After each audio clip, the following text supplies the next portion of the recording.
All right, here we go. Hey everyone, Pan Bam Rich here. Welcome to day 4 of the Tales of Marathon Stream 3. Apologies for the slight delay there, ran into a couple of hiccups, but we're ready to go now. I am also being joined here by the Tales of Ambassador of 2013, chosen by Bamco at the time, Shiina. And Hi.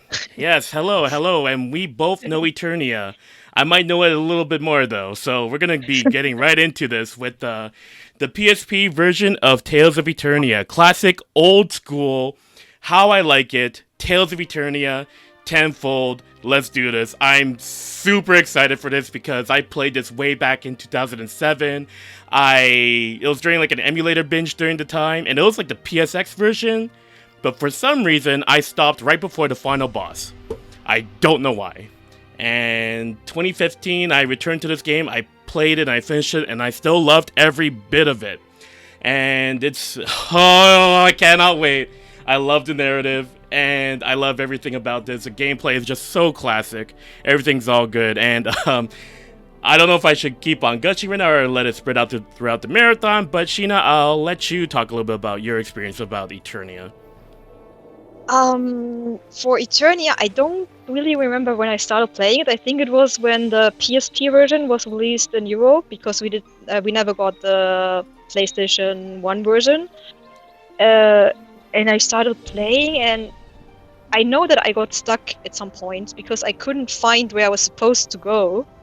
And then I left the game aside for, I think, 2 years. Uh, oh no. 2 years? Similar, yeah, like similar to Fantasia, where I also get stuck at some point, and then I was just like, no, I'm not going to do it. And then, as I was playing other Tales games, and yeah, I don't know, finishing through them, I was like, I have to go back to Eternia and Fantasia and finish them.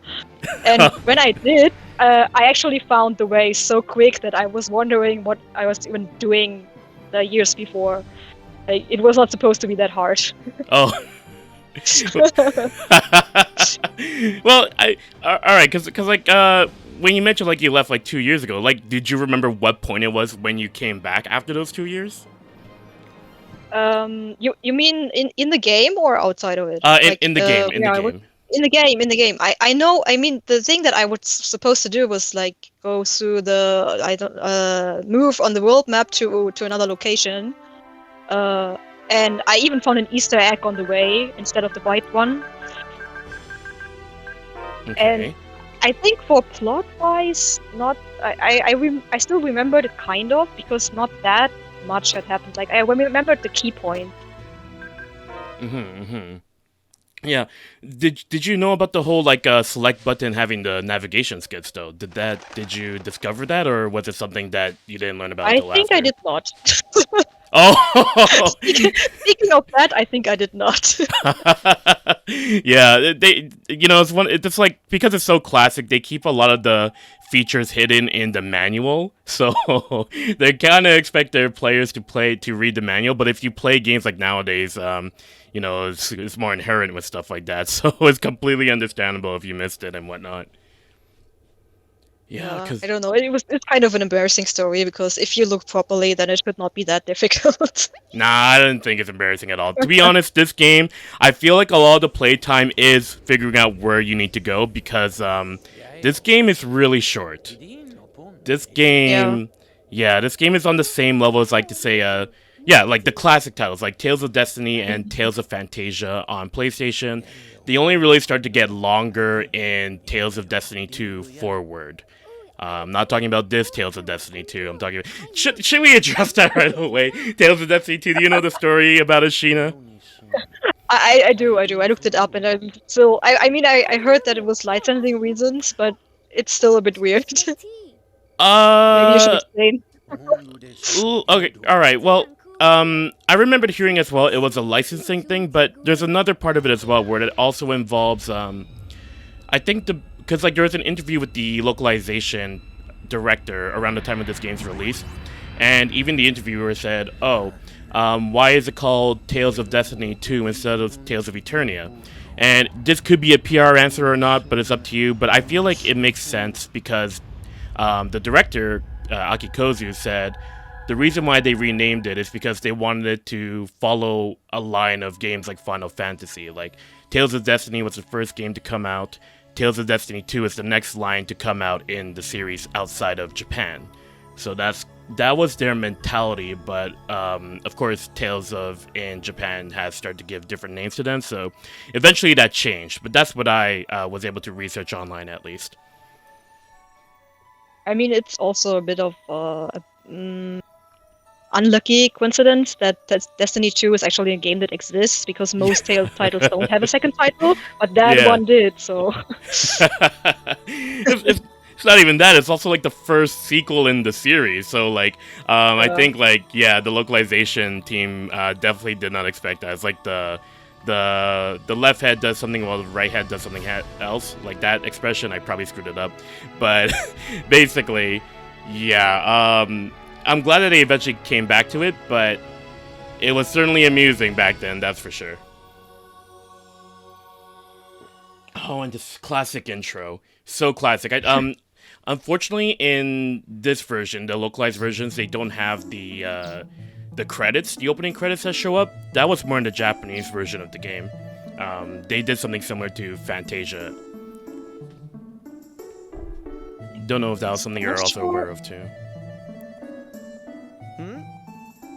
Sorry. I was wondering what you meant by opening credits in this case. Oh, by opening credits, I mean, like, have you played Tales of Fantasia on the PlayStation or PSP or what have you? No, I didn't. I played it on Game Boy. Oh, was it the localized version too? Yeah, it was the one that was released in Europe the first time, so... Oh, okay, because, like, in the Japanese version of Tales of Fantasia, they show, like, the opening credits, like, Cress Alvain as Takeshi Kuso, or I just took what I need for I forgot the other voice actors off the top of my head, but they do the same thing in the Japanese version where they say Akira Ishida as Reid Herschel or something along those lines. Fair, it sure is if that kind of makes sense. Yeah. But so right now we're listening to the amazing dub. What do you think about the dub of this game, Shiina? I'm really curious. At the time, it didn't even bother me that much, but sometimes when I listen to some parts of it now, I'm not sure. So what's up to I want to say it's a product of the times. You can listen to it for the fun of it, but then nowadays it's like it definitely shows that it's a product of the times. If you like it or not, that's completely up to you. But it was a novelty at first for me. I kind of liked it, but after some time, I was like, it certainly ended up being something for me at the end of the day. That's the most politest way I could put it, basically. Well, yeah, I mean, it's been so long and I forgot so much. I just remember that back at the time, I didn't mind it that much. Don't sound so thrilled. Yeah. And I think also that's a very shared opinion amongst folks. Either they certainly didn't mind it or they hold it like as a very good standard. It is certainly a charm. No, trust me. Whenever I look back at this, I'm like, oh yeah, this is charming. But then when I was actually playing the game, I was like, I played through this game twice before this, by the way. That might also add to it as well. So hearing it twice in a row, I got certainly a bit nitpicky, but coming back to it now, it's fine because the last time I practiced this game was 3 months ago, so everything's all fine and dandy at the moment. Oh man, I'm hearing it now, and I think I don't remember it at all. Like the only thing I remember is the first read that Farewell just says, and it doesn't sound very enthusiastic. because like I'm hearing Reid now, and I don't remember his voice at all. Have you ever heard of Sly Cooper, the Sony character? I know it's a little out there reference, but there's a connection to this. Farah, you okay? Not sure. Yeah, Maybe I did, but But something came Okay. down, Well, didn't in it? any case, it's like a mascot in one of PlayStation's mascots, basically, and the Farrah. voice actor for Wait, Reid it's too dangerous. ended up becoming the voice of that character, and he's gotten much better since then. So, oh, okay. It's like there this. there was only one voice actor that I know of this cast that definitely essentially got better. Oh my gosh, we're into a battle right away. Hello. So, hi, Tales of Eternia, old Tales game. Welcome to Random Encounters, is all I'm gonna say. Going from what's it called? Going from Vesperia and practicing Berseria to this, be prepared for a lot of random encounters, everybody. Oh man, so this battle system here, particularly for Reid, in order to learn arts, you have to use a lot of slash arts or thrust arts. So that was kind of a thing in Tales of Symphonia where they introduced it, but it didn't amount to much. Here is where it amounts to a lot. You have to alternate between your slash and thrust basic attacks to start learning more of their arts. Because as you can see right over here, Reid has a slash and thrust. A slash level and a thrust level. Those are the EXP points you need to increase for every battle. And as it increases, you'll learn more arts throughout the game. Sorry, we're gonna get into full tutorial mode, Shiina, so I hope you're in for the ride at the very beginning here. Totally fine. Alright. Also, we're playing on hard, so this is gonna be a little bit rough, but thankfully the game was kind enough to give us 4 apple gels at the very beginning, so let's just hope things will go well here. I'm also gonna be really rusty, because like I mentioned, the last time I played this game was 3 months ago, so this is the oldest out of the 3 marathon games that I'm like the least fresh of. You think is the first encounter always scripted to... Oh, okay, that's a good factoid there, Padre. Sorry, but you were gonna say something? Or did No, I mishear? was not. I was not. Oh, okay. So... Also, I think in this version of the game, you could rename your characters as well. But we're not gonna be doing that. As much as I would love to, for an old school sense, let's not get to that, just for the sake of the cutscenes. But I believe I need to head off to the west here. Random encounters, let's go. I'm really not used to the random encounters because of Vesperia. That game is really long, and I avoided every every encounter in that game. I think in Eternia I didn't do it yet, but some other games that had random encounters, I would be using holy bottles like permanently. You know what? I want to use holy bottles, but the problem is this game is short. So if I used holy bottles, then I would be really, really ahead of time. That's something that's gonna happen for sure. Did you play the PS1 version out of curiosity? No, I never played the PS1 version. Yeah. I only played the PSP version. Alright, so it's just a PSP version, okay. Because, like, Yeah. the PS1 version has load times. A lot of load times. So when you saw those random encounters, if you remember the load time for the first random encounter, that's the load time for every encounter. Yes. Ah, great. Oh my goodness! Like honestly, I'm so glad this port exists because this Namco has a habit with the what's it called? Like new portable systems. They always port like a game first. Because it happened with the PSP where this game was the experiment and 3DS Tales of the Abyss was the experiment. So it was more like if they're trying to get a feel for the system if they want to go for it or not. PSP definitely won over 3DS, that's for sure. And Vita for some reason as well. But that's a different story altogether. So this game, they really optimized Eternia. And I'm so happy that they did. Because PS1 version, I was gonna stream it. But then I was like, after some time, I wanted to give this a shot. I'm like, I'm streaming this version. I can't deal with the loading times anymore. This is so much better. Alright. I think for most older games I have only played one version, so I don't really have much of a comparison to make. Okay. Like, I mean, for Destiny 2 and for Rebirth, they both had PS2 versions or PSP versions. And I think I only played Destiny 2 on PS2 and Rebirth on PSP, so I have no idea if there were any changes to loading times or whatever. I only know that they added some extra parts when you finish the game. Oh yeah. I think PS2 is okay. So if we're talking about Tales of Destiny 2, not this one. I'm gonna stop making that joke soon. But Tales of Tales of Destiny 2, the actual one. When you play on PS2, I think the loading times are a little bit longer compared to PSP. But then, there's always a screen crunch on the PSP version, so that's certainly something. And when it comes to Rebirth, I'm pretty sure you're well aware of the screen crunch of that game. Like, it's much more of an intrusion compared to the PS2 version. And I think sound quality takes a dip as well, because Tales of Destiny 2 was like an early PS2 title, and Tales of Rebirth came out much later, so they had to sacrifice that as a result. But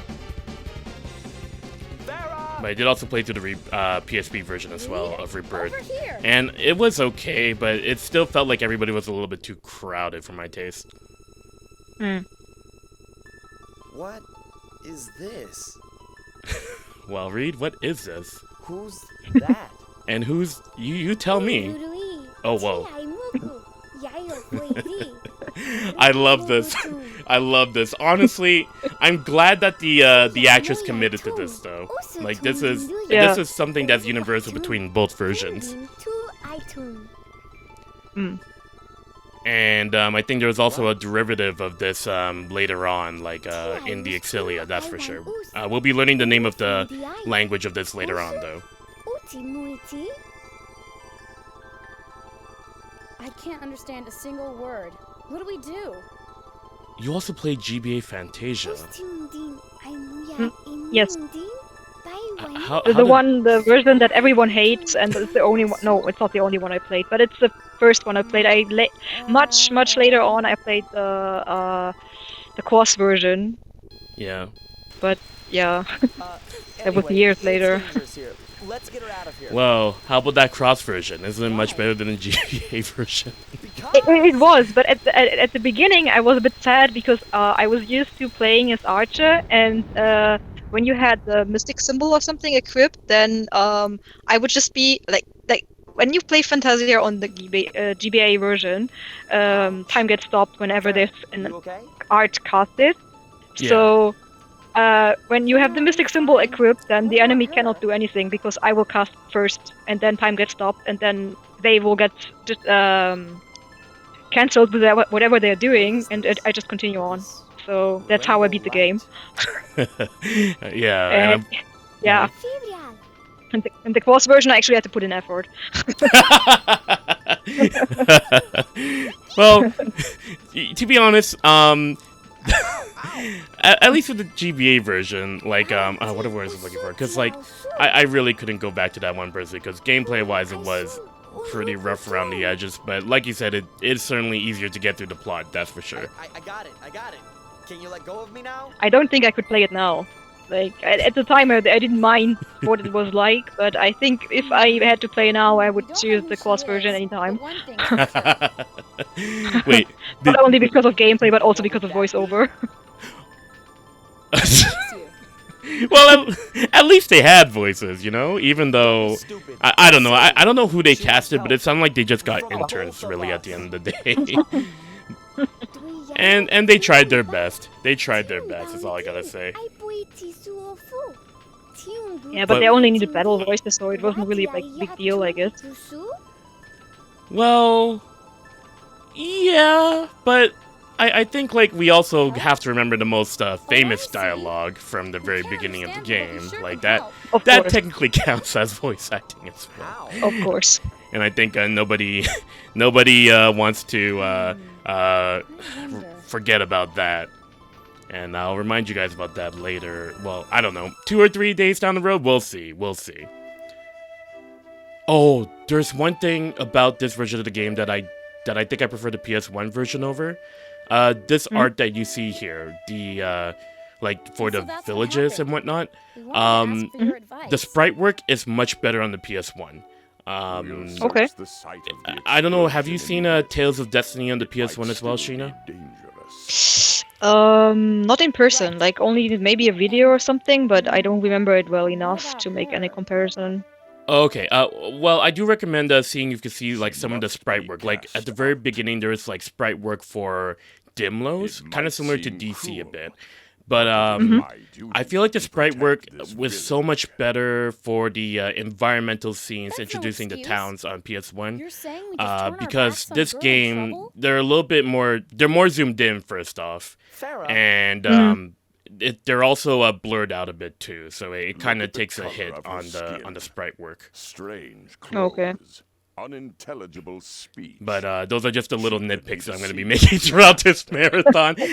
Like, honestly, I just make the nitpicks because I particularly, I just care about the games that I play. And this one I put on, like, a very high regard because I do love its narrative and I do love the characters. And it's a very simple approach, but, simple can be really good when done correctly. And this game does it for me. I think that it's actually interesting if you do it. I mean, you called it nitpicky, but I think you should nitpick all the time because I think that even if people have played the game, they may not have played several versions. So knowing about whatever is different might be interesting. Yeah, and nitpicking is not a bad thing, to be honest. Just don't let it damper you or be negative about it. That's pretty much my stance. But here's the first boss here. Question mark. This is gonna be really hard because he has a combo here, where he does Thunderblade and he does teleporting and he does like attacks and he summons a huge demon out of nowhere in hard mode. Okay, this is gonna be a little bit of a wake-up call for me to remember how to play this game. Because if I don't remember how to play this game, then we're gonna be here for a while. Just saying. This is a good start. Yep. You can tell it's been 3 months ago, but thankfully the game is going to be kind enough for us to try again. It's all good. This is our wake-up call for hard mode, everybody. Sonic Blade. Okay, so he's going to do the attacks. Because, like, this game is very much pattern-heavy.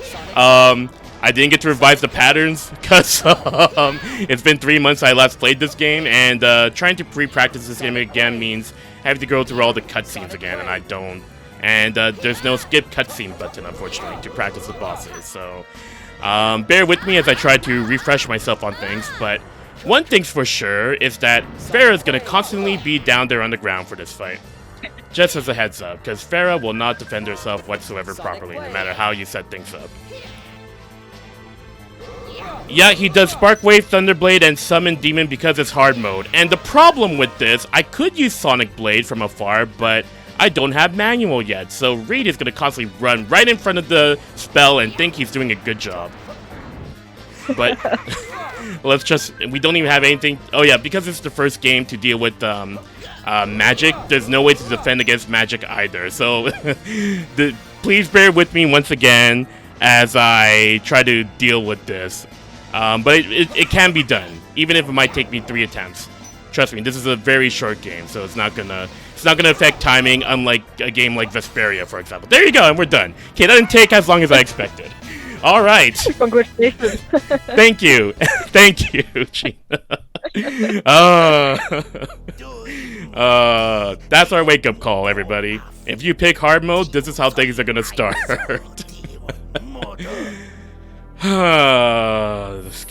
This game is beautiful. I love all the classic elements that it introduces here, and we'll be going over them throughout the game. But this dub will certainly bring a smile to my face for all different reasons. But let's see how long that smile's gonna last.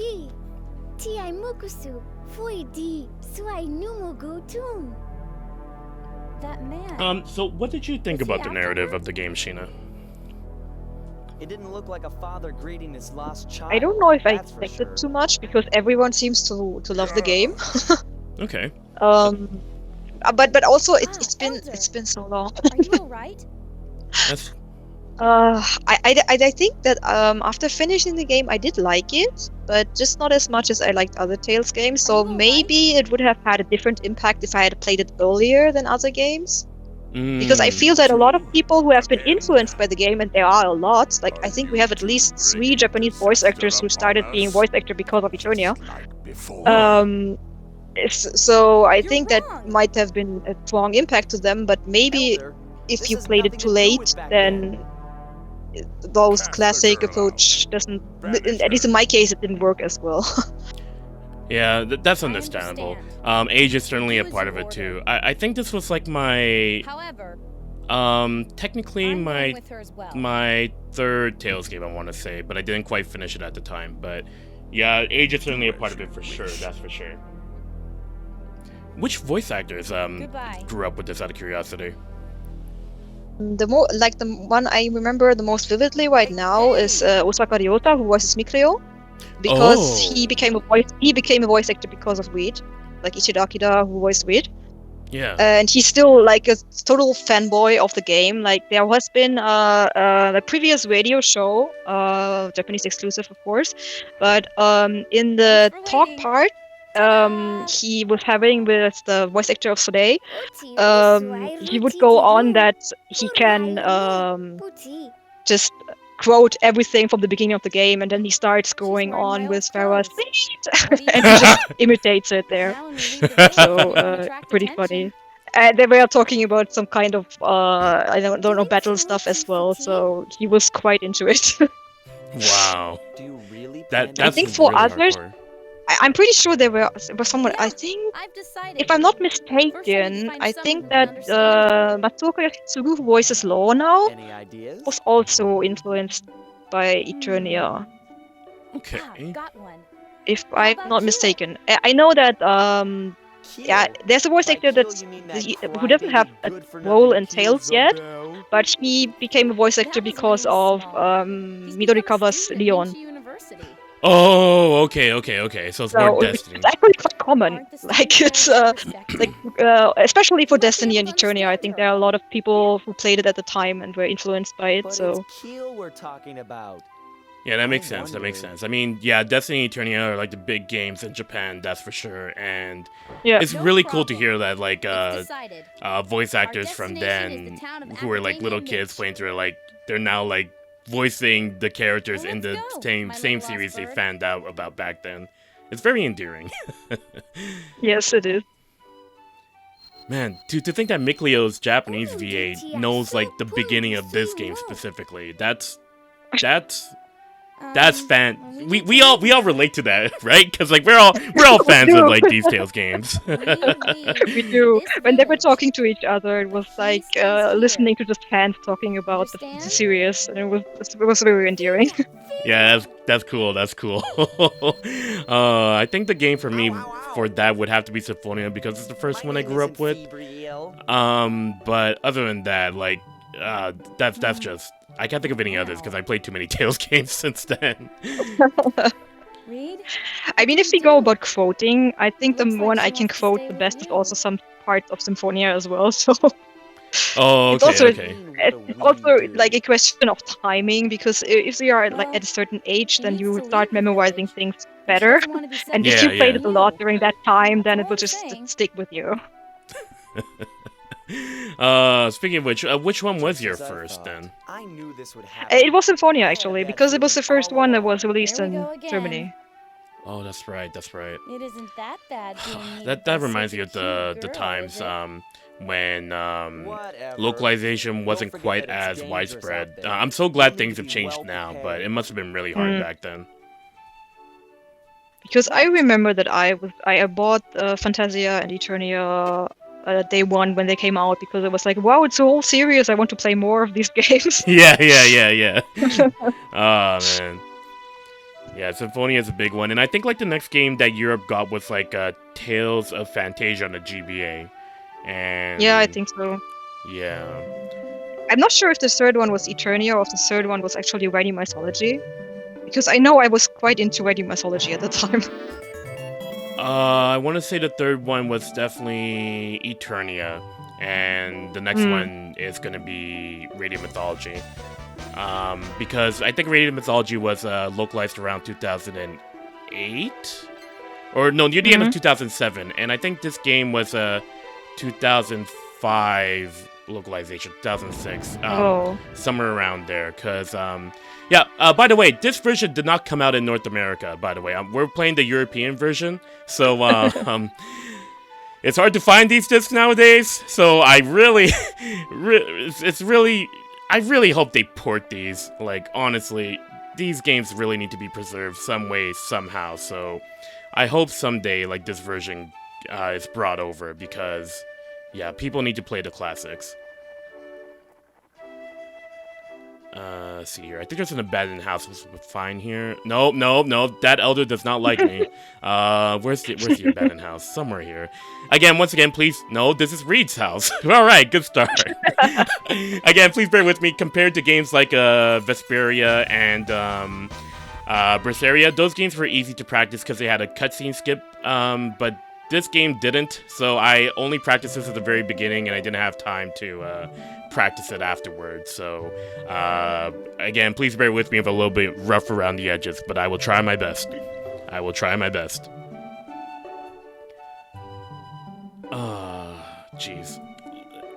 The thing about this game that I particularly like is that, because of how old school it is, there's a lot of, like, little, side quest things that you, like, just activate out of nowhere, and it's the little things that add to the flavor of this game. Farrah's house, where the heck is this abandoned house? This is such a small town.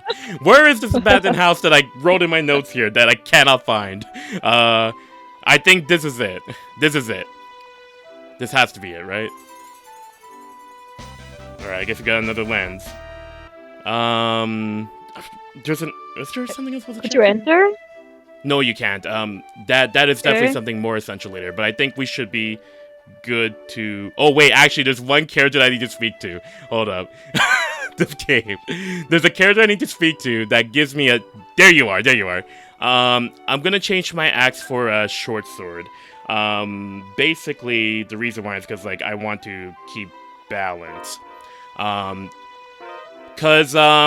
The type of weapons Reid can equip here are like spears, swords, and axes. Spears are more so for thrusting, thrust arts, thrust attacks.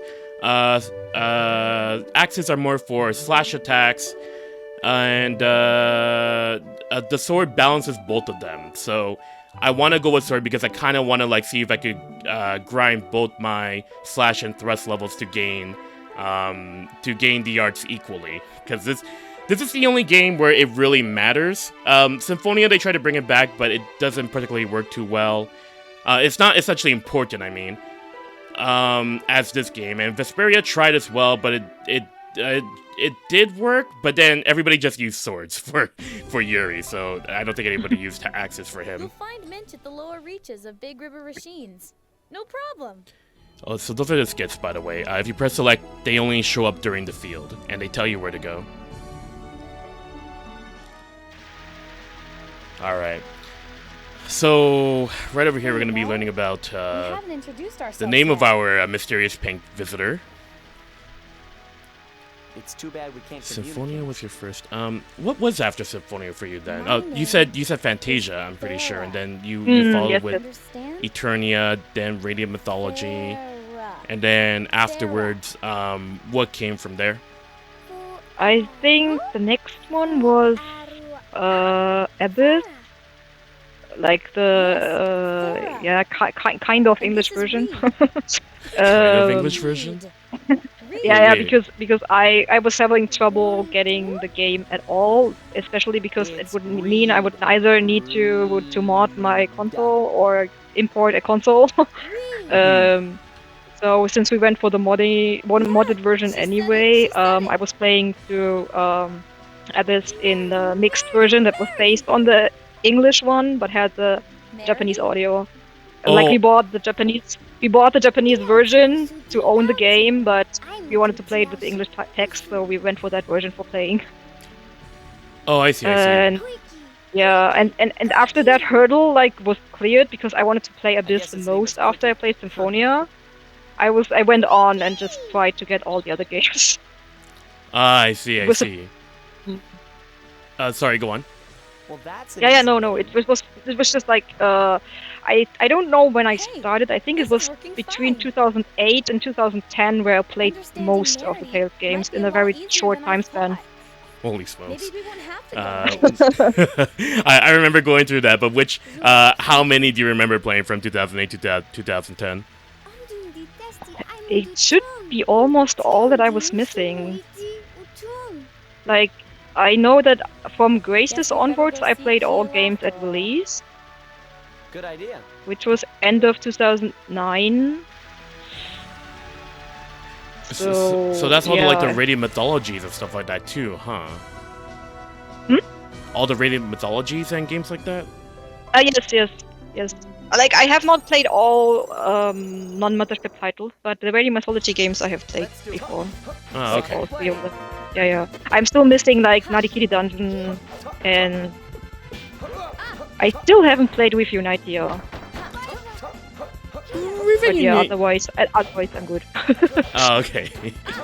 Really Unitia is kind of interesting. It's like a SRPG. So if you kind of like Fire Emblem a little bit, it's kind of like a watered down version of it. I think people like it for the plot, like the crossover stuff, as they normally would in other Tales games, basically. I think the big selling point was like Ludger and Julius showing up in the crossover, because that was like 2014 or something. But I haven't played it myself yet, of course, but I definitely seen the Yeah. stories. Like, I have bought the game, and I got the 3DS for it, and I still haven't played a single game on my Japanese 3DS. So it's one of them. Yeah. Oh, jeez. We already got Merity poisoned. Oh, poison was so annoying in Eternia. Yeah. And this is really not good because we're at the very beginning of the game. So let's hop over to this place as soon as possible. Okay. Well, at the very least, poison doesn't kill. I don't think poison killed in any Tales of game that I think about it, but instead, the economy of this place is very good that resting at an inn only costs 10 gold. Good stuff. Good stuff. I saw some question in the chat here. I'm just picking up lens if I find them. Honestly, with Vesperia, with the 3 days, that game was really tight. This game is the most flexible of the 3 marathons, so I can do as much as I want, and if I stumble up to things, then hey, we're gonna like discover it all together, everybody.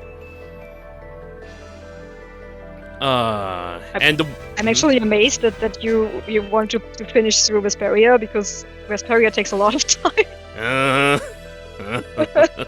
It took 2 overtime sessions to get through them, so and I still didn't do my plan of doing the extra final boss because we were still behind. But yeah, at least with Eternia, this is gonna be a fun time because I'm not gonna be as stressed with this one because again, it's just so there's so much for me personally to really like about it. That's for sure. I don't think I should be buying any weapons yet. They have all kinds of items, by the way. Let's see here. Let's get some spectacles at the very least. Cramo Ball will take up the second day of streaming. Oh yeah. Do you remember any of the mini games from this game, Shiina? Like, do you remember which ones are like your favorites or something along those lines? In Tales in general or in Eternia? Because I don't remember anything in Eternia. Oh, you don't remember? Oh, that's right. Okay, how about Tales in general then, for that matter? Oh, Tales in general. I mean, my favorite games are clearly like Magic Carta, and I think the game that was in Berseria as well, the card game. Okay. I'm not much a fan of the poker game in Vesperia, to be honest. Yeah, that's just poker, so I can understand if it's not a hit for you. What's it called? Wasn't there a time when you mentioned that you played Magic Carta a while ago with some friends? Like, did you actually hear Oh yes, we did play it offline sometimes too. We made our own cards. We didn't use the official ones. We made our own cards and used the quotes from the game and added characters that were not in the game. And because we had been playing that at like each con we met for 2 or 3 years, I I think everyone already had everything down in their heads. It was just a battle of where's the card and am I faster than you. Nice. That's a lot of fun. so was it the Japanese lines or were they in English? It was the English lines. So for me, I had to memorize everything from playing harder, actually. Wow. You guys do like the... I was just talking about that a day or two ago. It's like, oh, it'd be cool to make my own, like, English Magic Carta, but it looks like, you already beat me to the punch. You guys already beat me to the punch. like which games I have never finished my own set. Like, the set that we've been using had been made by a friend. And I wanted to have, like, cards that look kind of, like, the same from the design-wise. And I made a lot of cards, but I never finished the counterparts where the quote was written. Oh, okay. So they have been sitting here and never been used. Oh, that's unfortunate. Like, how far did you make the cards for, like, in terms of, like, game spread? At the time when I made them, it went up to this Eternia, I think, barely. Okay. But I don't think I already took, like, I think I did not look up quotes for the Eternia character yet, if I recall correctly. Because, of course, everything that's not in Tales of Races, you will have to choose a line for yourself. That's fair. I was like thinking, cause like so that must be around like 2015 then, cause like that's when Eternia was coming out. Yeah. Like, I mean, when the time I was Tales of Ambassador in Europe in 2013, and I think from there the next 3-4 years were like I sometimes jokingly called the Golden Age of Tales in Europe. Where we would be meeting up with Tales people a lot, and we would have guests over from Japan, and we would do our own event. Clothes I've never seen. Before it died down a bit after. Oh yeah, that's understandable. Maybe, traveling performer?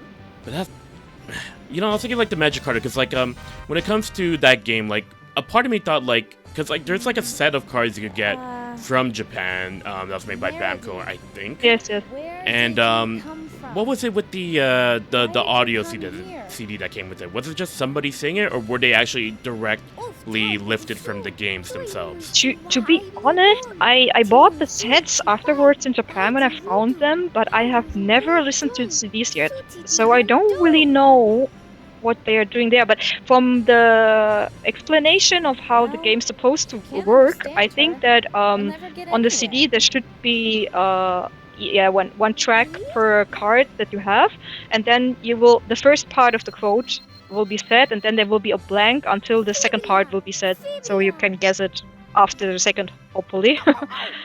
Right.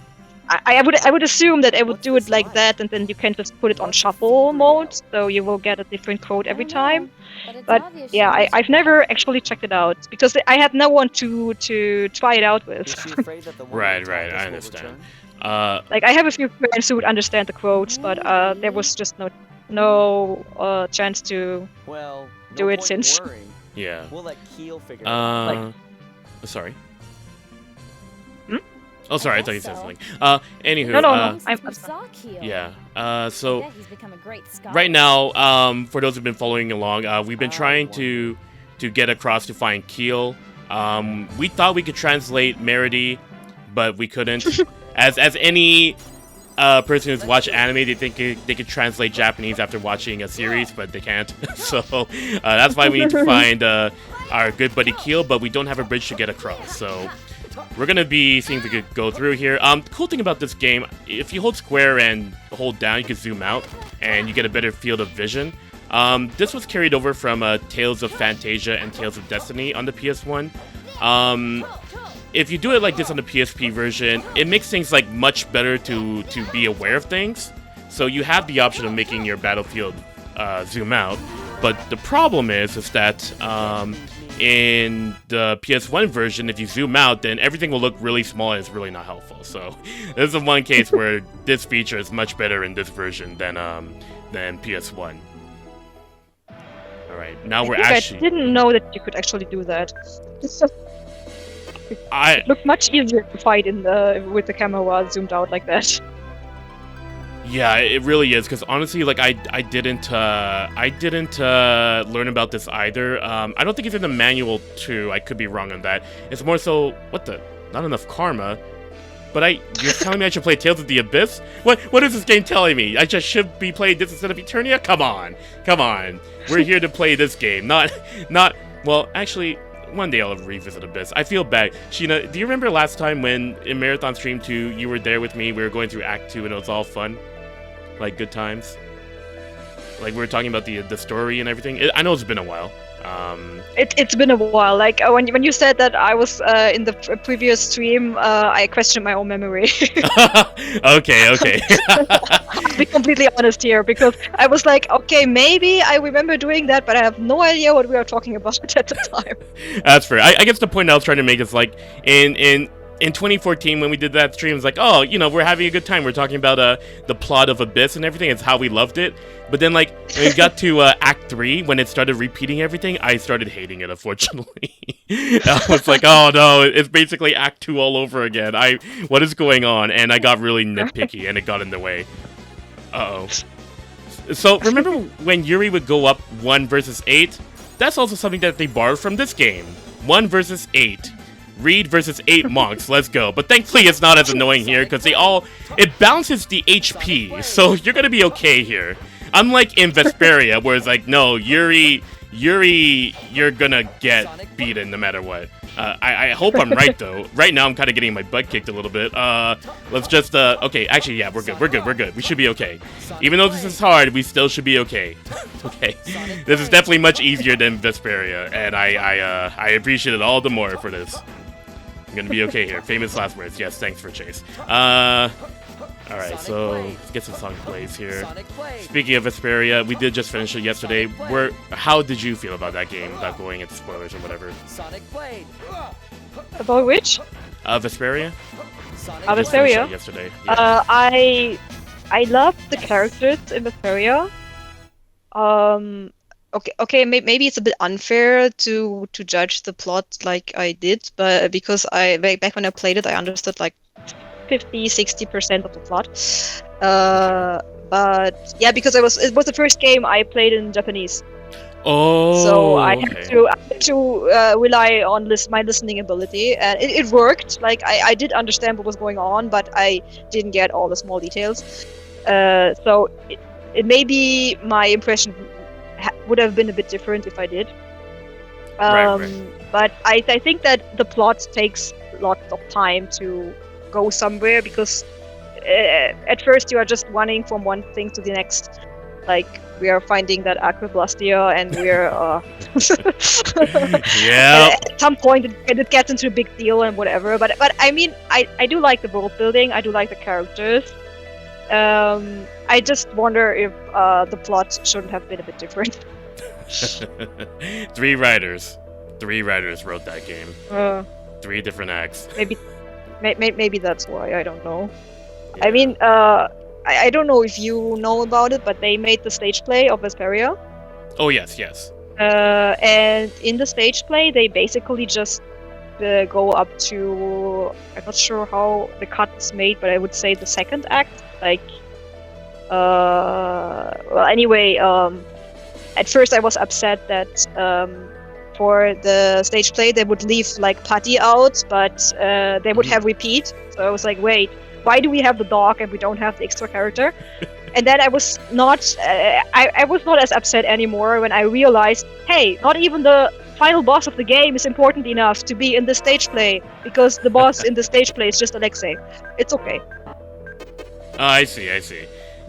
Honestly, I think like if it was just 2 acts like that, like, cause like I think I would have liked Vesperia a little bit better, that's for sure. But I understand where you're coming from as well with regards to that. By the way, somebody's hiding inside this little container here because they're scared because they can't take the training at this dojo anymore.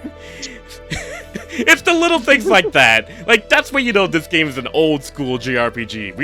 We're going into the depths of like what a classic JRPG is all about, and I love every bit of it. Speaking of classic JRPG, you need to speak to one of these NPCs. Not this one. but it's good to speak to NPCs in general. But this one is important. This is how you get your manual mode. If you don't speak to this guy, you will not get manual. Speak to this guy right away. Alright, we now have our manual mode. I do like how they do ease people in with semi-auto, I get it, but man, after playing other Tales games and coming back here, you have to talk to this guy. You have to find these things for sure. Alright. Yeah, especially in the old games, because it was so annoying that you would just run to the enemy for each attack. Like that boss fight from earlier, for example. Yes. Like, Reid, I want you to use Sonic Blade from afar in order to basically get some zoning in. Oh wait, why are you running in front of the enemy? Why that spell's right there, Reid. Don't Reid.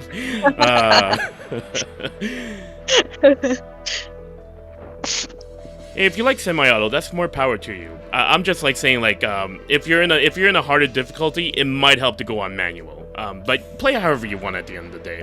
I'm just talking about my preferences. I may be a bit weird because I like playing on manual, but I'm not sure if I'm actually playing good on manual. I just prefer it. Yeah, that's fair. That's fair. I mean, honestly, like, again, it's all just preference and whatnot. And some people really like playing semi-auto because it lets them run in front of the enemies and whatnot, especially in 3D games where if you're playing multiplayer, it does help a little bit to find where you are and where your line is, basically. But for manual, when you play on manual, what are the things that you particularly like about it? In the games where you were still, I mean, most battle systems are like you stay in the line if you don't push the button for free one or whatever. But especially like in Spec and Symphonia, if you wanted to jump, then you had to block first to jump if That's you were right. on semi-auto, I think. So I was like, why would you do that? I think that was when I started getting used to it, but back then you could not move freely, so I understand that when you can move freely, it can be a bit more difficult. Like, when I was playing the demo version of Arise, I was not sure if I wanted to switch to manual yet, because I had the feeling I don't hit the enemy anymore. Right. It might take some time to get used to it. Yeah, that demo was certainly interesting. I didn't spend too much time on it, but I feel like they just like dumping me in the middle of like the mechanics and everything. I'm like, I feel like I need to start it from beginning. Yeah. They totally do. Like I'm a bit of a weird case because I was given the opportunity to play two kinds of demo versions, and the second one was the first hours of the game, and it's completely different from just being thrown into, hey, have a full party, have fun. Sorry, I got distracted. I didn't know this area exists. What the? Huh? Okay. Alright. Okay. I was like, wait, I got a wristband and a ribbon for. Okay, sorry, but can you do what you said about That's an interesting door to find anyway, because you don't really see it. I was so. Wait, I need to talk to the other guy first. Sorry, I'm still, my mic, we got extra equips for Farah without buying that stuff. Okay, let's go. That's nice. That's really Great nice. job. Especially early game. It's the little things. It's the little things with these classic games, you know? But sorry, I missed what you said about Arise. Something about dropping in the middle of the demo. Yeah, because I was given the opportunity to test out two different types of demo versions. Like the one that's open right now is basically the first one that a lot of people got, and the second one is just the first hours of the game. Like you start from the very beginning, and I feel it's completely different if you have the full party or not. Like in comparison. I see. Because the feeling is complete. I started up the demo version now from the one we can download, and I was like, how do we even play again with other characters? Because I don't wait, and I was so confused because of full party. Yeah. Because I had spent a few hours before with just the beginning, where you obviously have to play the main character. So Right. Yeah. Like It's quite different. So. Yeah, like, based on what you're saying there, it seems like, because, like, Berseria, they did the same thing, but they gave you 2 different demos. Like, one where it's like, oh, you play the story, or you play the battle system, which was also what they did for the Zestiria ones, that they didn't release to the public. But I guess with the Rise, they kind of just wanted you to play the characters first before doing, like, a narrative thing, essentially. But I definitely understand what you're saying, where it's like, it feels a little bit like more of an ease of access thing if you played that second demo, that's for sure. Yeah, I mean, I understand why they would not just put out a demo of the first part, because it just doesn't work as well for demonstrating battle system. Yeah. It just doesn't. Oh yeah. But yeah, for me it was a bit weird, because I mean, for maybe it will be the same for all of the people who have played the demo version now, to actually go back to not having a full party and not having access to all the skills.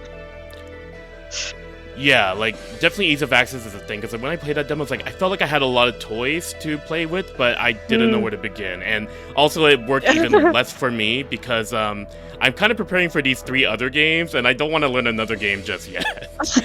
At the end of the day. Yeah, I think that's fair. That's fair. Yeah. I just remember that as I was starting out with the normal gameplay, I thought that it's okay, I already know how to play the game. I said. And then I just died. Oh. Like, I was like, it was like, I know the game, I can just put on the second difficulty level, I will be fine. And the moment I go out of tutorial mode, I'm like, why did I just die? That's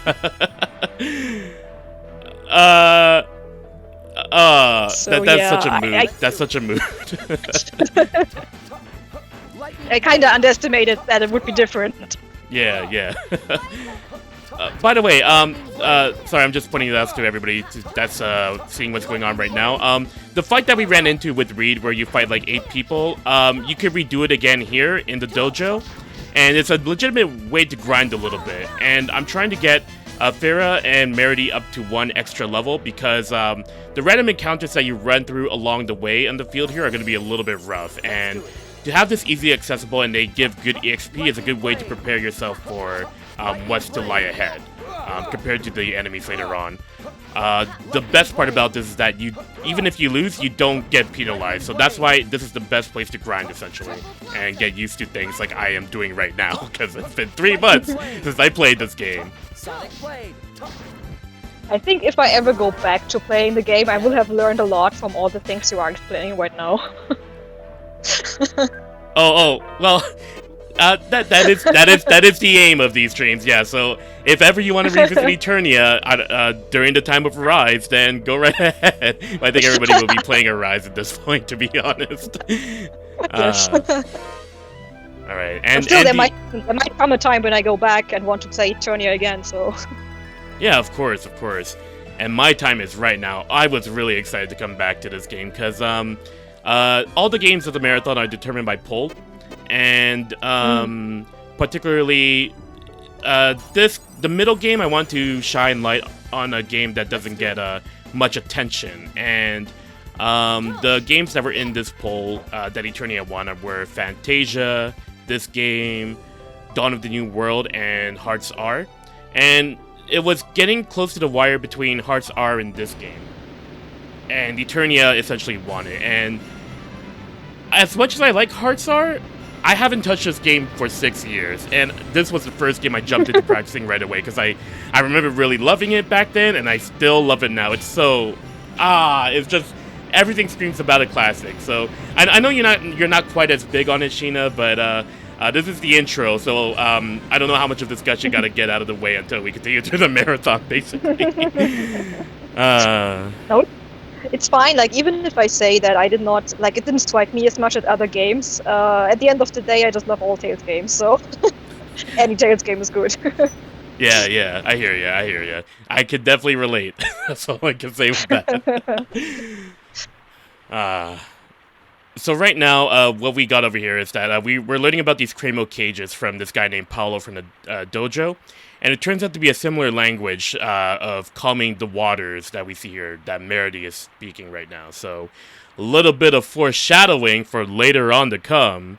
Does Eternia use a grade system? No, grade. Eternia does use grade. Eternia uses grade by judging your battles out of 100 points. So every battle at the bottom right corner, you will see a value out of 100. So in the first boss fight, I got 37 points. And I appreciate that, Eternia, especially because it's been 3 months since I played you on hard mode. But essentially, it doesn't amount to much because there's no post-game in this game. But this is where it all started, basically.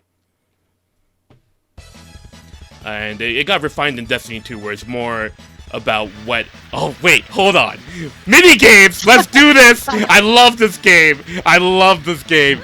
And I'm doing really bad at the start already, so... basically, with this rafting minigame, all we gotta do is just navigate our way around here, and I think... Oh my gosh, little things like that could happen. But basically, all you gotta do is make sure you navigate through the rafting right over here, because the bridge is down. We gotta bring ourselves across to the other side of the land. Oh... I love these minigames, and I'm doing a really bad job. Oh, jeez. Cover your eyes if a screen shakes do affect you. So this is just your warning now. Sorry, I got a little bit distracted because I forgot about these minigames. There's oh jeez, oh jeez, oh jeez, oh no, no, get her out of here, get her out of here. Okay, cool. So. There's going to be a lot of mandatory minigames, and I know there's a crowd of people who don't generally like them, but I love them. I personally love them. Where do you stand, Shiina? I actually, like, seeing it now, I remember it. And I think I liked it. You think you liked it? That's as fair as an answer as you can give. I hear you. Oh, and if you hold the X button, you speed up, but I don't know why you want to speed up during all those corners, so you gotta wait till the very end to do it. Alright, here we go. I gotta remember where to go now. Oh, so after every moment, you can press select and you can hear a navigation skip. Minch is a port city full of university students. It's near the ocean. And so that's how they teach you how to get around. So technically, this is the first game to have dubbed skits before Symphonia and Abyss even. So there's that, basically. And I realized my weapon is really weak against these enemies now, so it's time to run. Let's go. Let's get out of here. Let's get out of here and get some actual good equipment at Minch. Because there's one thing that I definitely don't remember are, like, the weapon progressions in this game. Because, yeah, things are going to get a little rough along the way here. Also, I think it's time to start up the question here. So, for those who may be seeing the marathon stream for the first time, there is a giveaway that's going on during this stream. To learn the rules of the giveaway, if you don't know, put into your address bar bit.ly/capital TOMS3 lowercase giveaway. And the question is... where's the question here? How many monks ambushed Reid at the Regulus Dojo? Your timer starts now for 40 minutes. The giveaway prize pack includes a Tales of Arise Collector's Edition, platform of your choice, Tales of Berseria PS4 Collector's Edition, North America, Tales of Symphonia Chronicles Collector's Edition, PS3, North America, Tales of Exilia 1 Collector's Edition, North America, PS3, and the Japanese Tales of Exilia PS3 system. So if you don't own the PS3, and if you're worried about being unable to play those collector's editions, you have the option to do so. So feel free to go to the link on screen right now to answer the questions with the information required. Alright, we're now here at Minch, and we got some more side quests to do while we're here. We are trying to... I'm telling you, this game is short. We are going to explore this game open. We got 3 days. We got 27 hours of gameplay, because I'm even giving myself longer breaks because of how short this game is. We're going to go all out. We're going to go all out with this. Let's see if I can find some stuff, actually, while we're here exploring around. So Shiina, what do you prefer? Do you prefer the old school style or the new school style, or do you like both? I think I like both. Like, I mean, even for the 2D version games, I think one of my favorites is Rebirth, which is still one of the latest games, so... Right. I think only Destiny Director's Cut is newer than Rebirth. I think otherwise there's not really any dot style game. Yeah, but I think that they have their own charm. Like, I think generally speaking, I probably like it best if it's still 3D. But even there, the differences are, I don't know, they are big between the games, even if you look at just 3D games. Yeah. So, yeah, I think rather than the graphic style, it's more important for me that the battle system works. Take this. So, in comparison, I find it very hard to go back to Symphonia. Right. Take this. Compared to, oh jeez, I'm playing this game so bad. I know there's something happening in the middle of your description. I'm so sorry. This is Cramo Ball. Cramo Ball. What it is that you'll see a color underneath the big ball that's rolling around. You're fighting against your opponent here, and all you have to do is like when the moment, if your color is the same of the crystal that you picked up as the color underneath, then it will repel, and you use that to attack your opponent. If it's the other color, then it's gonna attract, and that's how I got hit twice, because it changed at the last moment. But basically, what you want to do is just knock out the opponent to get to the next part over here, and it's gonna be a while until it changes color again. Alright, let's go! Yeah, that's more like it. Okay. And this is also 2-player on the PS1, so fun times can be had with a friend, basically. Oh, it ends up being a draw, though. So it ends up on a draw. Oh, round 2? There's a round... Wait, there's a rematch, because there's 2 of them now! Oh my gosh! It's been a long time since I played this. Wait, no, that was sudden death! I lost! Darn it! Oh, man. Oh, they're the interscholastic champions, so I guess I shouldn't feel so bad. It's okay. I love this game so much. It's so old school. Unfortunately, I guess I will be doing the side quest. All right. I don't remember where it ends, though. I don't remember where it ends. So, I'll see if I can find this character each time, but I forgot where the last flag is. So if somebody remembers, feel free to refresh me, because I think we'll be missing it. There's a chance we'll miss it by the end of the day, basically. I love... this is like the Fantasia one with the Nancy and Elwyn, but even longer. Yes. Yeah. Okay.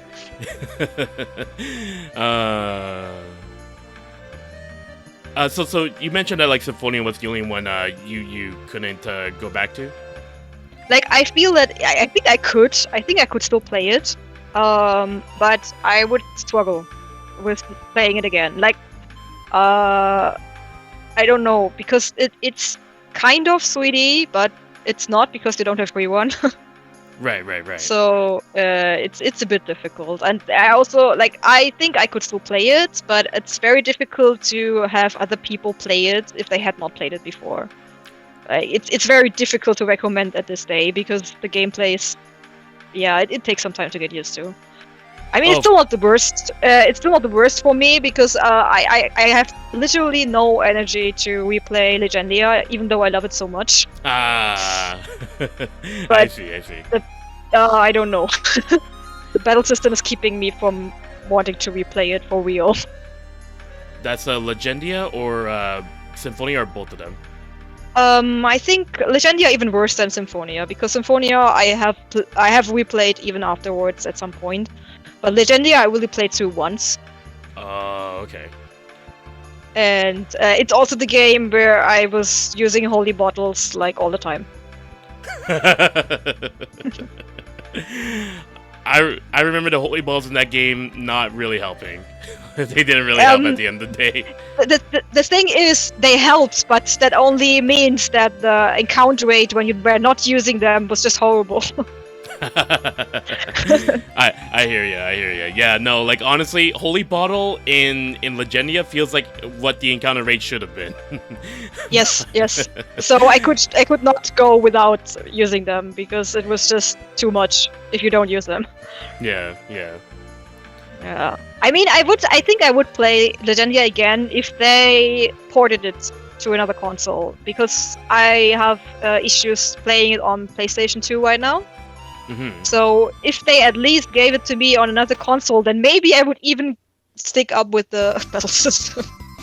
That's fair. So, like, when was the last time you touched Symphonia then? Since you mentioned that you would revisit it. I think when the PS3 version was out. Oh. I think I played through the PS3 version once. And never again since then, huh? And never again since, yes. That's fair. That's fair. We all I mean, have it's also a question. It's also a question of time, right? I mean, Berseria is technically the latest game that was out, but it's still been 5 years, and I only played it once. So. Right. Yeah, time is always of the essence at the end of the day, so it's completely understandable. Yes. Like, especially as years go by, that's for sure. There's gonna be a thing that we're gonna be running into later in this area, and I'm gonna be like silent and pay attention because I want to make sure that I get it right, because it's a cute little cameo that happens later. Oh yeah, Bird Chase, you know what's up. We're when I said we're exploring, we are exploring. This game has so many unopened nook and crannies that you should go through each time. This game. I just love playing classic Tales. That's pretty much the gist of it. I love playing classic Tales. You caught me. I like playing Tales of Destiny 2. I like playing Tales of Rebirth. I like playing this game, Tales of Destiny, Tales of Fantasia. And I'm looking forward to my Tales of Destiny R playthrough when I get to it, because I think that's gonna be next for me after I replay Vesperia again for other reasons. I'm not gonna mention it. DC though. Did you play DC out of curiosity, Shiina? I did. I did. Once. Like once for each site. Ooh, okay. So like, which one? What did you think about that game? Because I hear a lot of good things now, especially with the patch that came out recently. I haven't played the patch because it's been a while since I played it, but I liked the game actually. Like, I think I have not played the original, so I only know most major changes from the original by reading the manga version first. Oh, okay. I'm comparing that to DC. I think I overall would probably still prefer the director's cut version, even if I had played the original game. I see. From what I feel based on the little knowledge I have. So you say you prefer the original over the remake? No, I prefer the remake, but I don't really okay. I cannot compare that on a fair basis, because I have only watched a few scenes from the original online to make a comparison, and otherwise I know that the first manga version was based on the original version and not DC. So there are some differences in nuance between how the characters interact with each other, I feel. So I'm more used to the remake. I see. I'm part of the crowd where, like, playing the PSX version, if ever you find the time, is definitely worth it to try out once. And like, cause like, well, take it from my perspective, from the guy who really likes this game. So take whatever you take of this is up to you. But I thought I liked it. The encounter rate can certainly get troubling a bit, but at the end of the day, it's mostly like I like it because of the quirks of the old school stuff that you see in games like this, basically. I mean, one thing that I thought about earlier about Eternia in particular is I think there are some Tales games that I did not love as much the first time I played it, but I like them more as I replayed them. So I should really be replaying Eternia because I only played it once. So it might not be a fair comparison to some other games I have played more often. Of course, whenever you find the time. Like, Arise is coming out first. I think time should be given to that game. Right now I don't. Yeah, that's the one thing about Arise that I'm still a little bit... Like, it's already too late. Like, I get it already, but I do hope that the next game brings it back. Because Arise not having multiplayer is just... It still throws me off. Because the last time we had a home console game without multiplayer was Tales of Legendia. Obviously, the portable games aren't multiplayer, so Like, trust me, when I played the demo, like, I read your impressions and I get it. I get why there's no multiplayer, but I hope for the next game, when they design it from the ground up, that they consider multiplayer. That's all it is. I mean, I personally think that it would still, like, after playing a lot, I think it would be possible to have it, but it would just be to your own disadvantage if you did. But yeah, I mean, the thing with for myself is that I have been playing Tales alone a lot. Like, I also had some multiplayer sessions with friends, of course. But I guess I don't mind that much. I am with you with regarding that. I want to have it back when they decide to have another battle system, though. Like, I think I'm fine with the Rise not having it, but they should consider bringing it back for another title. Okay. Yeah, I see. That's a perfectly. I understand where you're coming from. Yeah. I do want to comment more on that, but this is gonna be important. We're gonna take the beginner exam, everybody. Feel free to answer along. I won't be commenting too much on this, so let's play along, everybody. Let's test your Namco or Tales knowledge. I hope I do this right. Featuring Chelsea from Tales of Destiny. Let's go. All right. You're timed on every question, which is why I really have to pay attention. And it's always random, like, out of the set. So, random order every time. Am I ready? I don't know. But, it's been 3 months, but we'll try. We'll try. Alright. To where? Oh no, I don't know this one already. I think it's this. Yes! Okay. Good start. Tales of Destiny. PSX.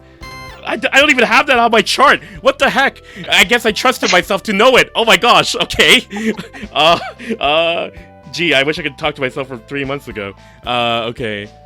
This is, Mr. Driller. Alright. Next question. Jeez, why did I trust myself to know this stuff? Okay, what color is... Okay, that's totally, it's totally pink. Okay, that's Miss Pac-Man. Alright, next up, question 4. You have to get perfect. If you don't, you have to start over again. This is a Tales of Destiny question. Claudius. What did he say? He wanted to return the world to 0. Yes. Next up. Question 5. Feel free to, like, think of the answers yourself while you're watching along, Shiina. This is just me gonna be rambling. I apologize. Frozen. Oh, this is Tales of Destiny. You need a fur cape. Okay. Old school. I don't know any. That's perfectly alright. And this is a beginner quiz. Like, I have to keep up with this. Which one of these is not a Namco arcade hit? Well, that's gotta be Dragon Ballad, because I love Tekken 3 so much. Alright, next up. Question 7. Of the many shops that migrated, which shop is the first to... Man, you gotta play Tales of Destiny to know this. Which one is it? It's the end. Yes! Okay. Next up. Question 8. What color are the eyes of Miss Pac-Man? Well, they're the same as regular Pac-Mans. They're black. Alright. That's correct. Next question. Jeez. What does Rembrandt of Mikhail... Oh, I remember this. He always says he. He laughs like that. He laughs like that in a weird localization sense. Question 10. When Carol... Johnny appeared in Moreau, she said people call him Blue Lightning. Yeah. Alright, Johnny from Tales of Destiny, of course. Question 11. Which character is the official mascot of Namco? Well, it's definitely not Wasabi, because that's something you put with your sushi. It's Pac-Man. That's correct. Question 12. Which character does not belong in this list? Well, show me the characters, because now I don't know which one. It's definitely Ston Aileron, because the rest of them are Tekken characters. Okay, question 13. Of the 7 generals of Seingald, who's the only female one? This one caught me off guard too. I don't remember. I hope I know. I think it's Melina. Yes! Okay! Alright, I couldn't find the answer in time. Next question. Question 14. In the castle, what item possessed by Stan's party was used as a homing beacon? Jeez, I wish I remember. It's been a long time since I played this game. I think it's the tiara. That was something in Tales of Destiny DC as well. Okay. Question 15. This game. What is the name of the navy that resides in Aquavale? That is. Nobody remembers this. It's the Black Cross Navy. Tales of Destiny. That was another Tales of Destiny 1 question. Question 16. Which one of these titles was not produced by Namco? Show it to me again. I hate the timer. It's Fighting Caliber because they actually made Soul Calibur. Question 17. There's 4 more of these. What color are the eyes of Pac-Man? It's black, same as Miss Pac-Man. Alright, question 18. Which one of these titles was not produced by Namco? Stop telling me this. I need the list. What's the list? Tales of Dragon, because this was made before Zesteria. Question 19. What is Philia's rank at Strayleaf's temple? Well, she's in fact a priestess. Alright. Final question. Who is Dawn's sister? Shiina? You know this answer. It's Lilith. Lilith. Yeah. Wait, no, there's 30 of these. Oh my gosh, I'm 20. No. How many doors in the temple can be unlocked with the Swordian? Well, this is a trick question because you have 4 Swordian users, but you only need to unlock 3. All right, next question. Oh my gosh, what is the name of the sea dragon that gave Philia a ride? It's the best name ever. It's Bernardo. Perfect name. Okay, question 23. What is the name of the bio alley found at? Oh, this one I don't remember. What is it? It's totally. Oh, it's Belcelium. Okay, that was what you needed to acquire access to a Swordian place. Anyway, question 24.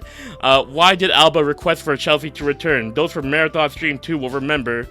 It has to do with sewing a button on his pants. That crappy side quest for Chase. I see you there. Question 25.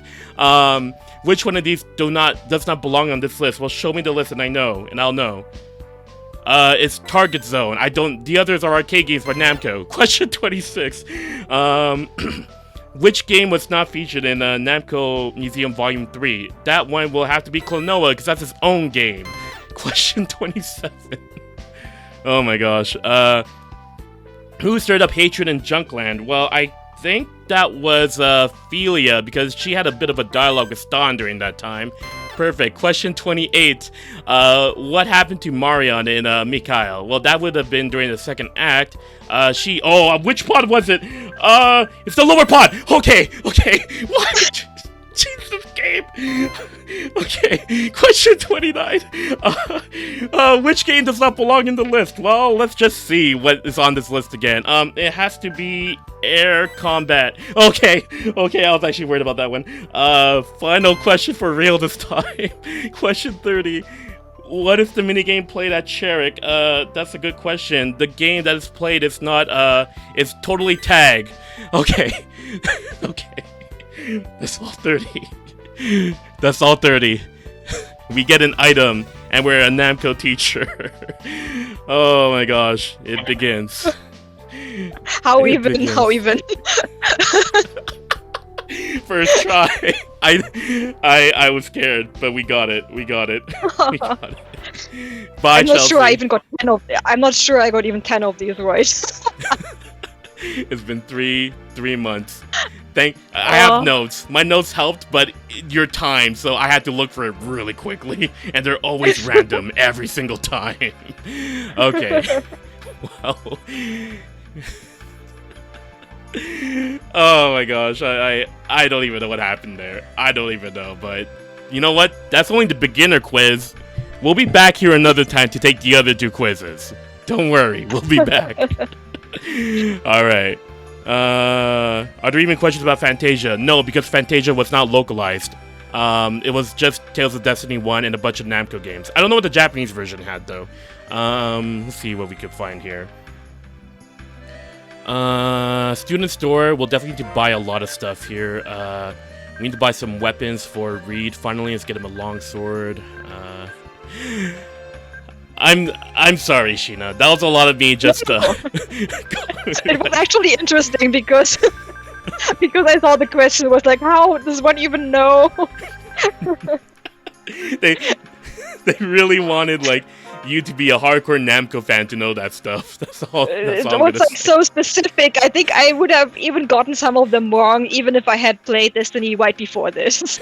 Yeah, it's not just Tales of Destiny. It's just Tales of Destiny and random Namco stuff. You have to be a Namco fan. Oh my gosh.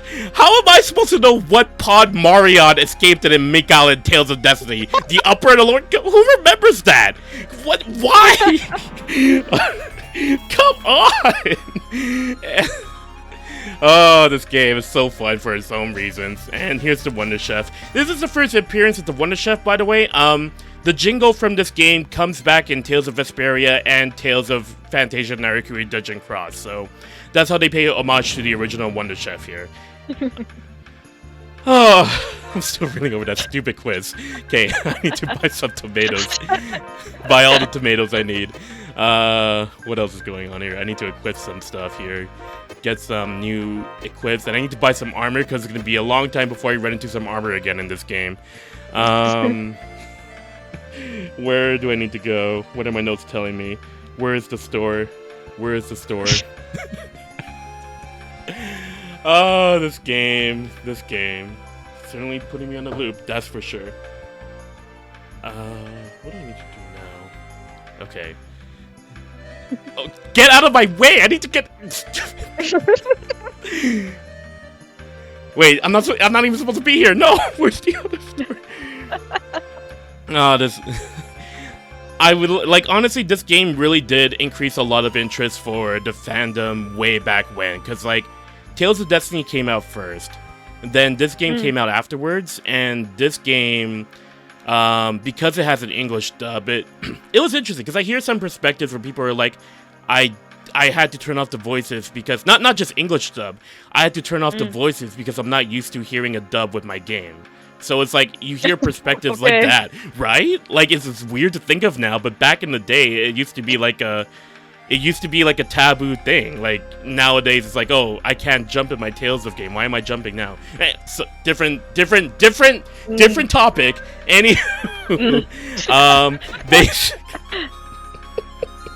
But yeah, I know what you mean. I have heard about that too. Wow. Yeah. Alright, let's see if I can pick up anything else here. But yeah, voice acting used to be that topic back in the day. Let's see here. And meanwhile, in Japan, they were all like, wow, Fantasia actually had an opening song, even though it was a Super Nintendo game. Was like, wait. Yeah. I think that's still praised now because that Super Nintendo cartridge was like one of the biggest ones that ever existed. Only because of that song.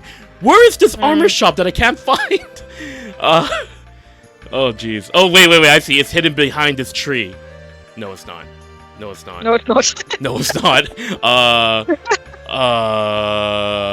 Jeez, you can tell it's been 3 months. Where are we going? Okay. How many arts does Slim Chiefo have in the original release of Tales of Vesperia? That's 7. That's 7. I think we talked about that yesterday. I don't think I have anything else here. Why did I make notes here say last place to buy armor? Then where do I find my armor? What the... What is the me from 3 months ago trying to tell me? Where's the place to buy armor in this? 'Cause I think we're done with this place pretty much. Yeah, I don't find any armor stores, so I'm out of here. Is it in the plaza?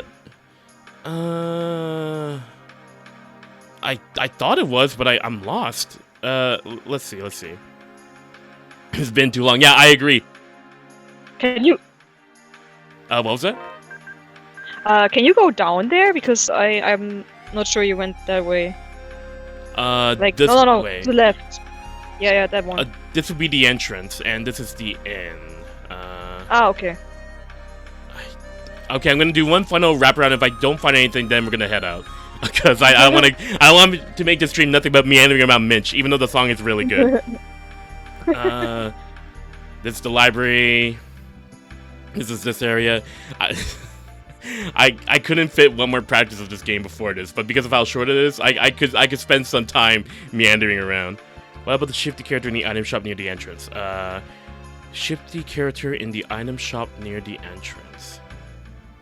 Are you lost? Yes! Yes, I'm lost! You didn't tell me where the armor shop was, though.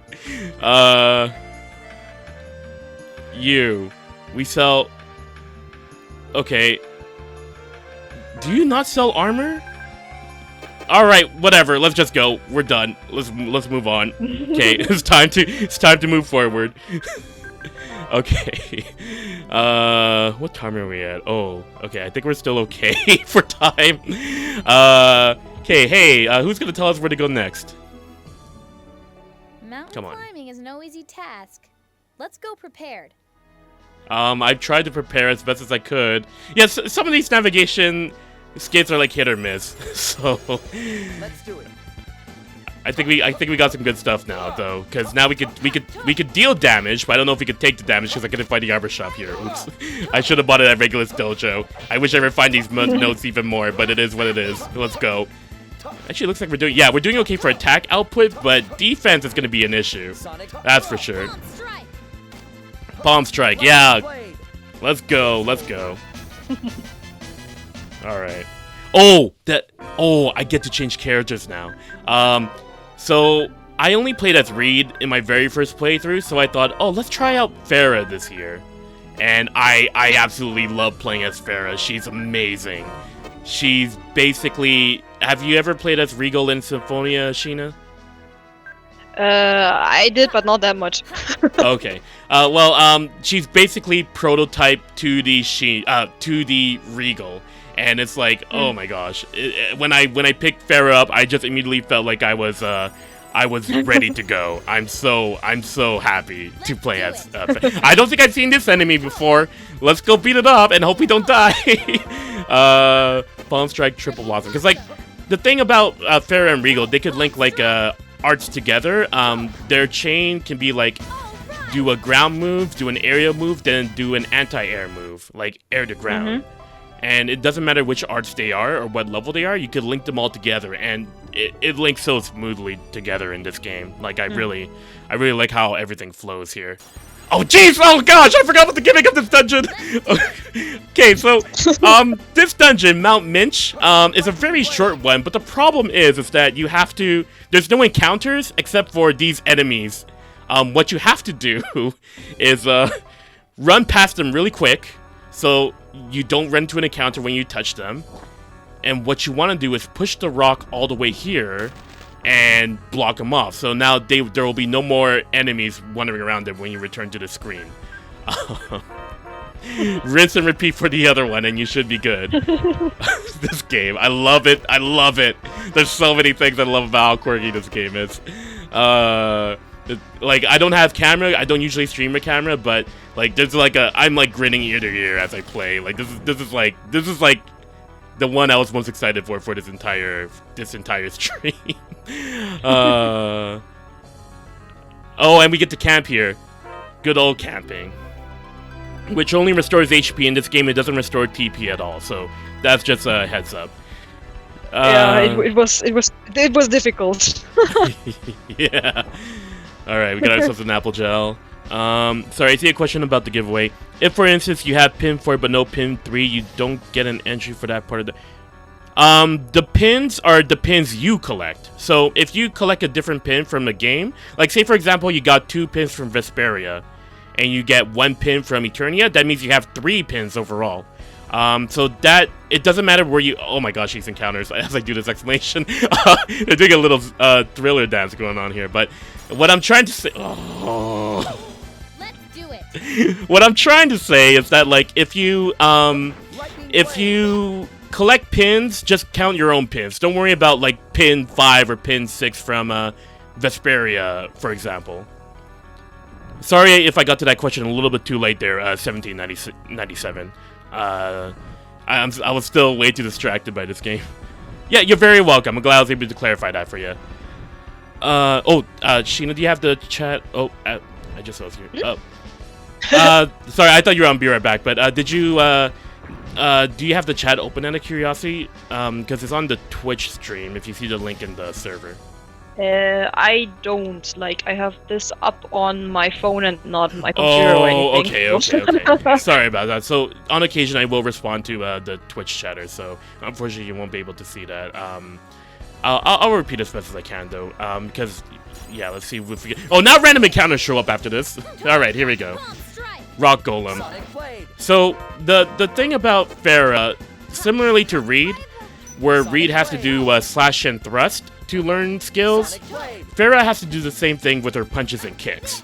So make sure that you punch a lot, make sure that you kick a lot, and I'm not talking about like the arts.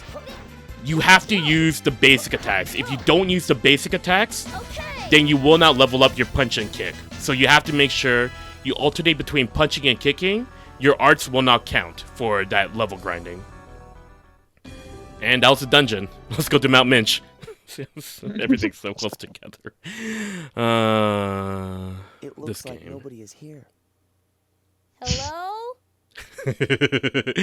How does it feel hearing the voice acting again, Shiina? Oh, it's fine, actually. It's pretty fine. Useless, actually. Okay. I just don't remember the voice actors. Animal movements are causing a buildup in the Here's the thing with the voice cast. I think the voice cast is good. And if you're saying that But it was more like the direction needed work. Like the casting is Yes. fine, Yeah. but the direction was more on the same level of like Keel? the standard of direction at the time. So that's probably why they went with this approach. But I hope like if they was remade, I would love to see these characters the cast come back to bring these characters back to Beryl life again. Orsted. Like that's just my opinion at the end of the Your day. childhood friend. It's been a long time. How are you? I'll let the voices play out so you can formulate an opinion. You've really grown. For a minute, I didn't recognize you. Well, it's been 10 years. Of course he's changed. Is that you, Reid? Hey there. Hey there. I love it. The old gang I is love back it. together again.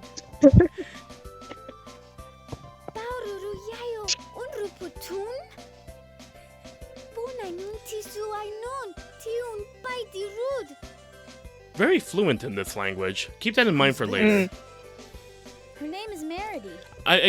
Have you heard the see you voices in because we wanna help Japanese her. as well, She only Shiina, speaks or Elvish. has it only been Can this you help? cast?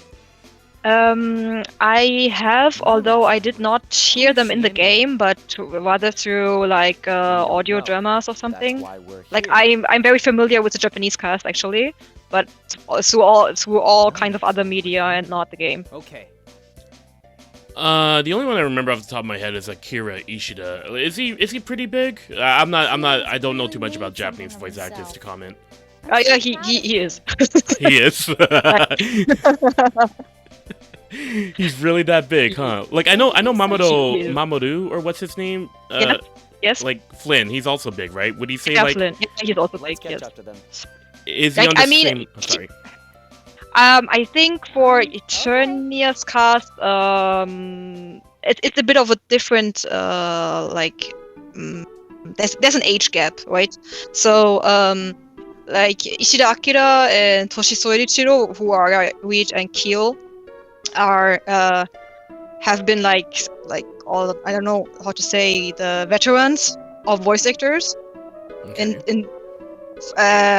So a lot of younger voice actors look up to them. Like as an example, I don't know if that helps you, but maybe it helps others. Those two have voiced the main characters in Gundam Seed. Oh, that's right. Yeah. I heard that like Akira did I forgot his name. It's been a long time since I've seen that show. Yeah, I don't remember either. but Atherin, yeah. Atherin, right? Yes, Blue-haired guy. like the two main characters of Gundam Seed are basically these two I see. in I the see. Japanese version. So I think it's a time thing because they are both pretty old compared. Like if you look at it now. But yeah, they're both pretty respected. Voices. Veterans. Say you. Yes. I see. Yeah, that's really cool because like I know voice acting is such a huge thing in Japan. Like I get it because like they really gave like a huge like attention to it, especially like in early anime. Fortunately, not too much in English, but that's a different story altogether. But, Yeah. but yeah, like it's. I mean, in It depends on the title, but I think Tales often likes to have like half of the main cast by voice actors who already have some kind of reputation, and the other half with some that are pretty new to voice acting. For an example, I remember like the first game I played as it was released in Japan was Graces, and in Graces you had like the voice actor of Aspel was very popular, very well known. And the voice actress of Sophie, at the time, barely had any major roles, but is a really big name now. Wow. So I think like that approach that you mentioned is sort of like something that they're starting to do a bit. I think outside of like here in English, because it's more because I think like it was such a small pool of like voice actors to work with, but it's growing a bit, but it's still sort of small. But I think of the English dub, I don't know if you've heard. Did you play with English audio on the demo, Shiina? I did not. I don't know the English voices of otherwise. Oh, okay, because like I think there were some that I definitely recognized, because like Law was voiced by Asbel's English voice, and Oh, okay. Magilu and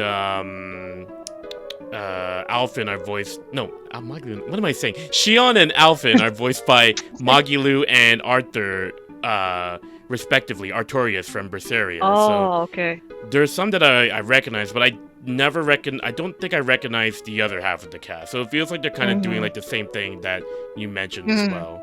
But that's really clever for Tales to do that. Yeah, in Japan, I mean, because like Yeah. I'm trying to think more about like in Japan when you mentioned that, like in other series, do they do that too, or is it like do they always get veteran casts all the time? I think it depends on the series. Like, if you have a studio like Kyoto Animation, they will try to have a lot of new cast for their series, who tend to get bigger after they have had a role in their series. Not exclusively, of course, but they tend to do it a lot. But for other series, I'm not sure. It's very different. Okay, so it's all just dependent. I thought it was like more like other series always go for veterans, but the Tales does either. Okay. No, I don't think so. I don't think so. I just it's also nothing I read up somewhere. It's just something that I noticed as I was watching new cast get announced for Tales games. Like I think in Wise's case, there's also like before I looked them up, I think I only knew 2 actors out of the main cast, main 6. When I looked them up, then I knew more of them, but not with that major roles in comparison. So, I mean, there was a stream earlier today for the new radio program they're doing, and the voice actress of Shion was there, and she was also talking about how she's actually pretty new still. Oh, okay. So I think it's a bit different between the people. I was confused that there was no voice in there was no sound in the game until now. I mean, there's a dub, but not all the scenes are voiced, because like yeah, but Oh, I was gonna say originally like on PlayStation 1, this game was released with 3 different discs. And all of that was because of the voice acting and the cutscenes. So, like, because of that, like, they couldn't dub everything, unfortunately. And there's a lot that are undubbed, basically. It's a bit interesting to see though, because Destiny 2 and Rebirth are still full voiced on the PSP version. Oh, that's because like PS2 discs are bigger than PS1 discs. PS1 discs are like around. Okay, I know what you now I know what you mean. Yeah. But I was wondering, is like I always thought that it was not voiced in the original version as well, but maybe it was just the English version. I want to say it also reflects the original version as well, because, yeah, like I'm pretty sure the dub only just dubbed the lines that were already dubbed in Japanese, because they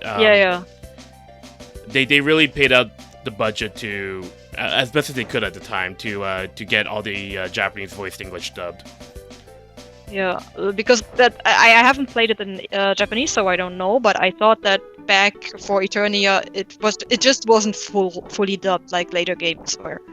Right. So, but I mean the one difference I know is there. I'm not sure if it's just the PSP version or it's just the PlayStation version as well. The Japanese version of Eternia does have skits outside of the directions, which have not been dubbed and are not in the game anymore. But oh, you know what? You bring up a very good point. Because like in Tales of Eternia, yeah, the Japanese release they had all the skits voiced. So that actually, Because the Eternia the skits don't have like later games. You will always have the subtitles for the skits, right? And in these old games, they didn't have it. So maybe it was also easy to just cut it out, but instead of dubbing everything. Yeah. But that's one of the reasons why I actually want to replay it, because I know the game does have skits. If I played the Japanese version. Yeah, and I remember there was like a YouTube account that like subbed all of the Japanese skits. Yes, I saw some also online. Yeah, but I think the videos aren't there anymore. Like I can't find them, I think. It's been a while since I saw them, so I don't know if they're still online or not. I just remember that a friend showed me at least one skit that she found hilarious that she had seen online. Mm-hmm. But it's been a while, so they might not be there anymore. Yeah. Yeah, something I constantly keep forgetting about because, like, yeah, a lot of stuff that are, like, missing from localizations at the early times were, like, skits not being voiced for the most part. And, yeah, I forgot there were skits in the Japanese version, but that makes sense. Right. I mean, I have not seen them either because I have not played it. I just know that there are some. Yeah. What? Out of breath? As weak as ever. So the thing about this now is that like earlier at the observatory we learned that like Keel was able to translate a bit of what Meredy was trying to say because it turned out that she was speaking Melnix. That's what we learned at the place that we were wandering around all over the place. Minch. So then basically, what Meredy communicated to the rest of the party here is that like all the Inferia and Celestia are gonna collide, and we need to figure out something to do about that. So we're gonna adventure out, and I think we're gonna head out to the castle to notify nobility about this. I hope to build a solid bridge of communication. Useful? A little thing I like about Keel that they revealed in his observatory is that there were like 4 empty treasure chests. Reid asked Keel what were in these chests, and Keel said holy bottles because he needs them to go back and forth. So it's a nice little attention to detail that they added in Keel's observatory there. So the only reason why you're so cooperative is for your own benefit. I wonder how we're doing in terms of time. I think we're doing okay, actually. Even all the meandering around, I think we're still doing A-okay. Shiina, Yes. how's your schedule doing out of curiosity? I'm guessing the 3 hours is enough, essentially? Or I think so. Like I will decide when the time comes, I think. Oh, of course. But yeah. All right. Don't touch me. He was out of holy bottles? Oh, sorry, go on. No, it's fine. I just noticed in the chat there, it's basically said he was out of holy bottles. No, there was 1 holy bottle left. We picked one up. So we took it along with us. I'm not like those I think 1 is not enough to get back. Well, you know what? We actually pushed the rocks into the caves where the monsters go out, so I think maybe 1 might be enough now, because all you have to do is just leave the mountains. Yeah. True. But the more I see, the more I have the feeling that I did not forget that much of the plot, but there was just less plot than I remember. That's good. Well, I mean, like, I wish I could ask you, which parts of the plot do you remember, but we're kind of keeping things like this. But you cannot, yeah. Yeah, I know. I I can at least say that I still pretty much know what's happening right now, and also a bit of what's happening ahead of this. We'll need to All right. travel So through maybe most of my the blank day is tomorrow. smaller than I thought. Okay. Well, that's good. That like maybe seeing the game usually does help out with stuff like that. That's for sure. Yes, of course, of course. Oh, this game. This game. Is the gushing done yet? I'm not quite sure yet. Let's see how much I got out of my system right now. I'm actually more worried to see how much I'd be able to keep going here, because currently so far we're doing okay with regards to pushing forward, but I think we're gonna make it still on time. I'm still in Vesperia brain right now, and I'm worried for like 5 or 10 minute cutscenes every 2 minutes. But oh, this is the thing. This is the thing. This is the thing you're talking about, right? Yes. So there's a button that you can press to do this in the PS1 version, but in PSP you just gotta like tilt up. Everybody can jump up at the same time. You'll need to know this for a particular boss fight. That's all I'm gonna say. It's gonna happen maybe by the end of the day. We'll see. We'll see. Yeah. And for me, the game on PSP itself is unplayable because they will just do that all the time. Oh. Like, even when you fight normal monsters on the ground, they will just randomly be like, let's jump. You know what? You mentioned the stick issue with the PSP. I never Yeah. ran into that, but I did run into it into my first Vita, so I ended up having to get rid of it. Oh, unfortunately. okay. Yeah. But it's interesting that you didn't have it on the PSP because I know so many people who had the problem, and I know that my own PSP had it and my brother's PSP started doing it at some point. So I thought it was very common. I guess I was really lucky with my PSPs, I suppose. Granted, I didn't really have a reason to play it too much, so maybe the PSPs that I'm using right now, they're still not as worn out. So maybe I'll cross that bridge eventually. I hope you don't right now. Yeah. Oh no, I really hope I don't right now. Oh no, that's a very I don't know if I have a backup for that yet. I'll just drive somewhere, buy a random PSP. Let's go. That will be my backup. All right. So this is our store from this egg merchant here. Life bottles. I don't think we need life bottles yet. Nobody's dying yet. I'm a little bit worried though, because maybe I still have yeah, I definitely still have Vesperia in the brain, but so far we've been doing okay with navigation so far. Because if there's one thing about these old games, you make sure you know where you're going, or else you're gonna get lost. I get lost a lot, as evidenced in Minch. So make sure you know, because I think a part of these old games, like part of the game time comes into navigation, getting lost, not knowing where to go. So that's why it's shorter, because I know where to go. Theoretically, I mean, we saw how poorly I did in the town, so maybe we can make it by the end of the stream, by the end of the 3 days, without worrying about not finishing it. All right. So we got some level ups here, fist up for Farah. The one thing about the keeping track of your levels here is that, yeah, they give you a gauge, but nothing is kind of, I don't know if it's me, but it's kind of hard to like understand it. It just keeps going forward and then it goes back again, forward, back again, but it doesn't keep track of your level. Like what punch or kick level am I at, or what thrust or slash level am I at? Like you have to, the only way you can really track it is like whenever you see punch up or kick up, you need to mark it down, or else they're not going to mark it for you. So you're always going to be left in the dark, basically. Nerdy stuff aside, let's get forward here through these enemies. It looks like we're doing okay so far. We're in hard, and the grinding at the very beginning did certainly help us as we keep going through here. Oh, Shiina, did you ever watch the Eternia OVA? The anime, you mean? Yeah, the anime. I did once. Hey, Keel. What did you think? I know that many people don't like it. I think it was okay. Like, I remember the I'll be first fine. 3 episodes to be like, what the heck am I watching? And then they started having plot, and that one I enjoyed. Mhm. Like, you don't really need the anime, really you don't. But I think it was okay. Okay, You could say okay. that again. I'm of the camp that I like it.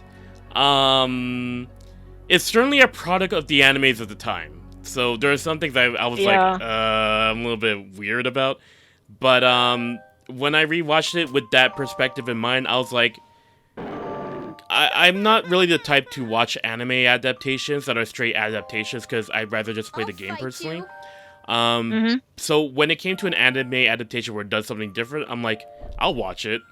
And I feel like I'm getting something more for my value. And I feel like It's all right now, Q. Eternia has that old school thing where it's like the anime came out the same time as this game came out. Like there was like a 2-month difference if I recall. I So, said it's all right. Like there was something for like people who played Eternia and people who didn't. But I could definitely see what you're saying where it's like you don't really need to watch it, I guess. Yeah, I mean, you don't really need guess. to watch it. I just remember, it's been a long time, but I just remember that there was one episode where I was sitting there like, what am I watching?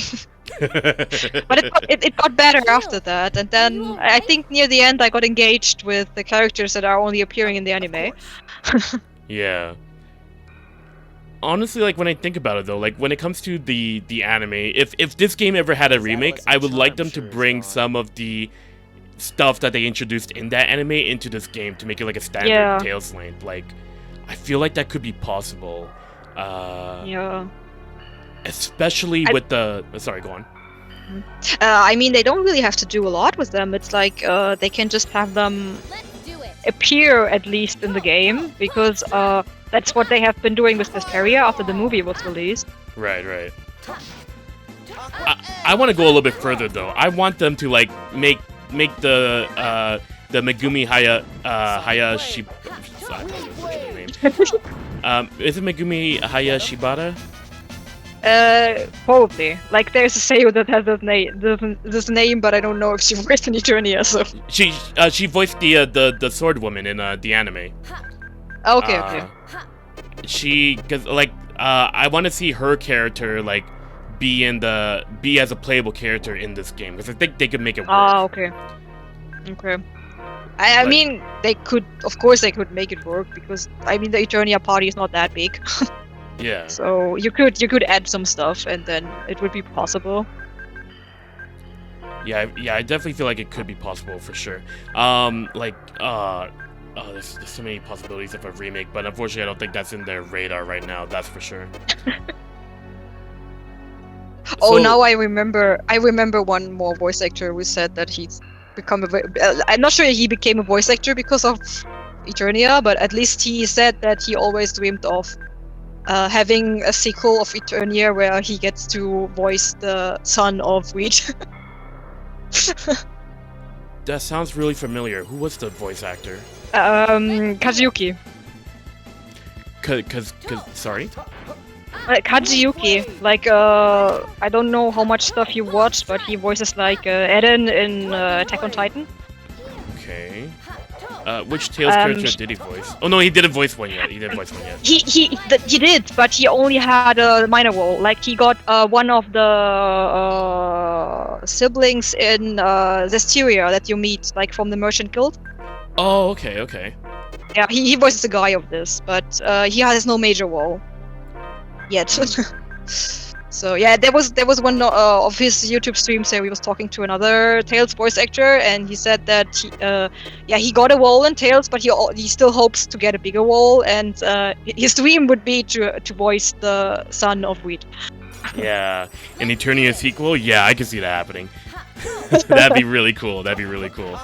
Yeah, that's the thing. Like, we're talking about the voice actor stuff because, like you mentioned, Shiina, like a lot of voice actors, they grew up with Tales, so like sometimes they feel like it's a cool rite of passage to be in it. Because I think I remember because like there's the Guilty Gear collab that's going on right now with Reid, right? And the Ramlethal voice actress, she's like, well, I didn't expect to get into Tales like this, but hey, I'm getting in. I think she tweeted that out or something along those lines.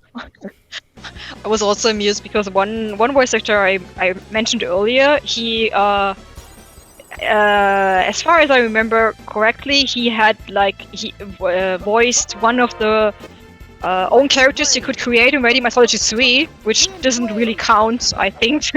Right. So the first time that he voiced a character to be in a Tales game was for the Black Clover collaboration. Oh, which So wait, it's a weird. which one was it? Like Black? You said Black Clover, right? Yeah.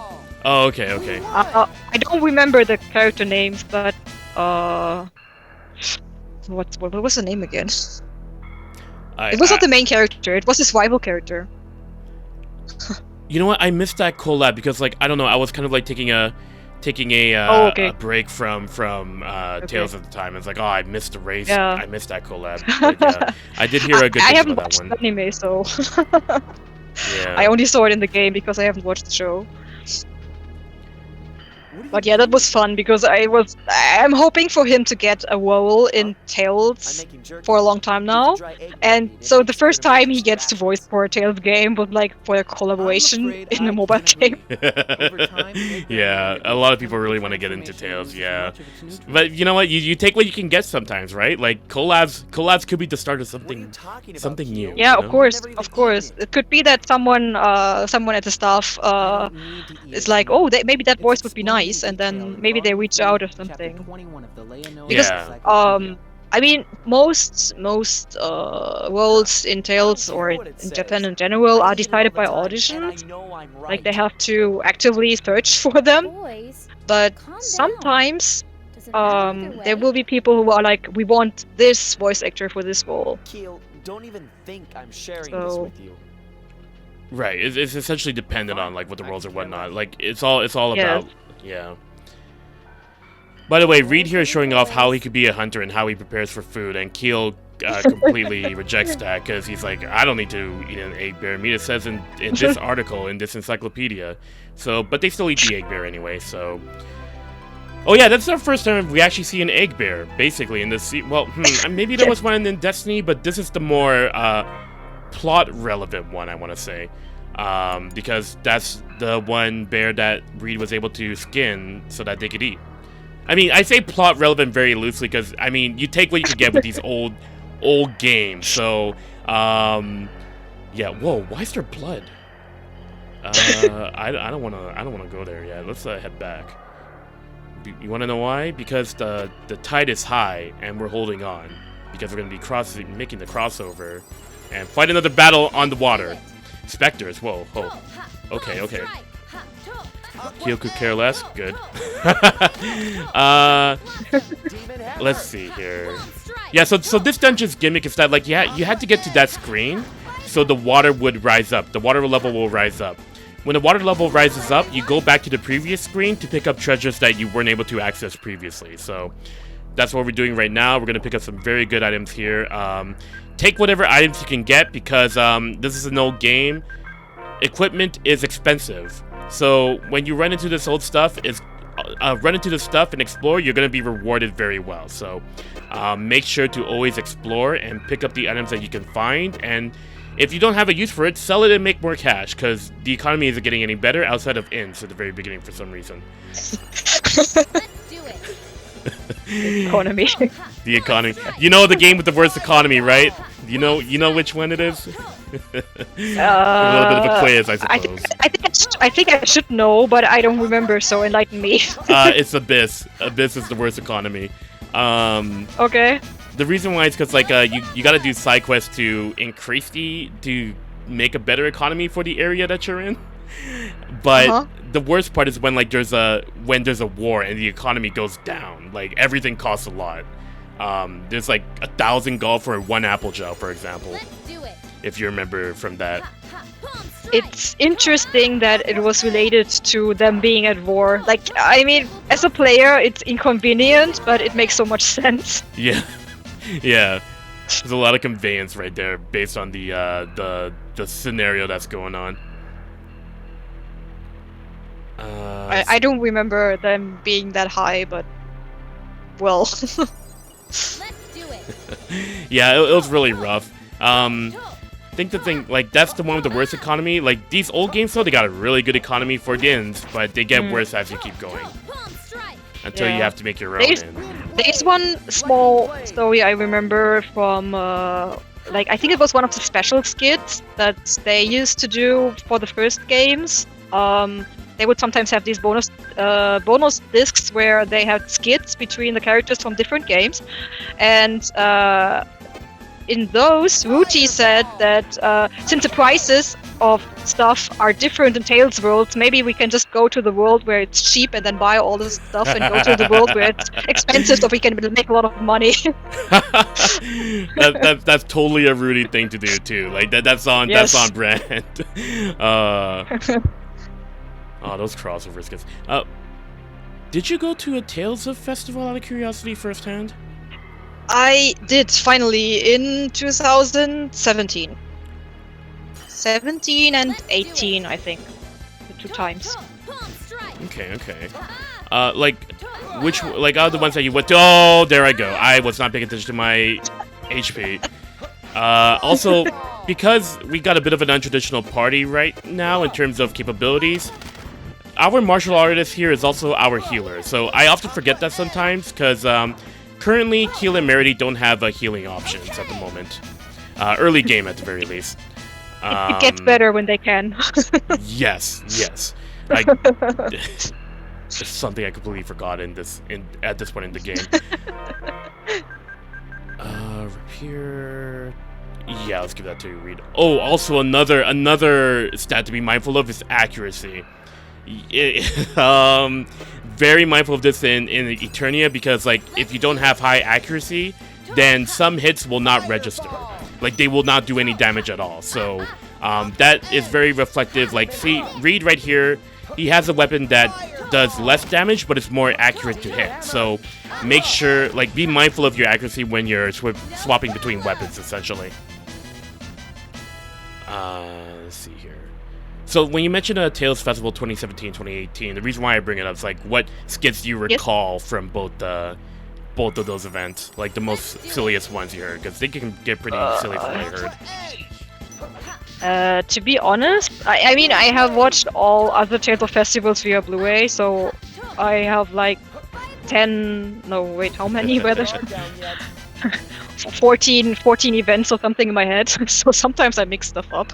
Alright, let's talk about the ones that you've seen in general then, from the Blu-rays. Which ones stood out to you? Which ones were the best of the ones you've seen? I think, I mean, it's a bit different of what you say is best or not best, but one I definitely did enjoy a lot. It was one of the more recent ones. I think it was 2016, where they had the festival theme. They were all wearing the yukata. Maybe you have seen images of that. That sounds familiar. And in that one, they, because of the summer theme, in Japan, it's usual that you tell ghost stories in summer to cool off or something by getting chills. I don't know. Right. Or you're doing a test of courage, and yeah, there was one in which I think it was Richard, who I'm not sure if he actually got possessed by a ghost or if he just pretended to be possessed by a ghost, but he had 3 of the other characters also be possessed.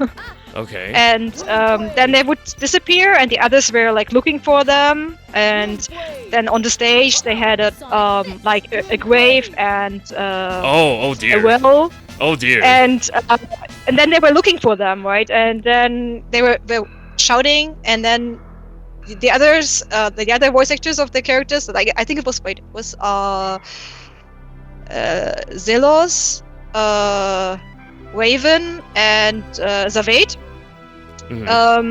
who were all turned into some, I don't know, ghost-like figure, and they actually put on makeup or wore wolf's ears and stuff.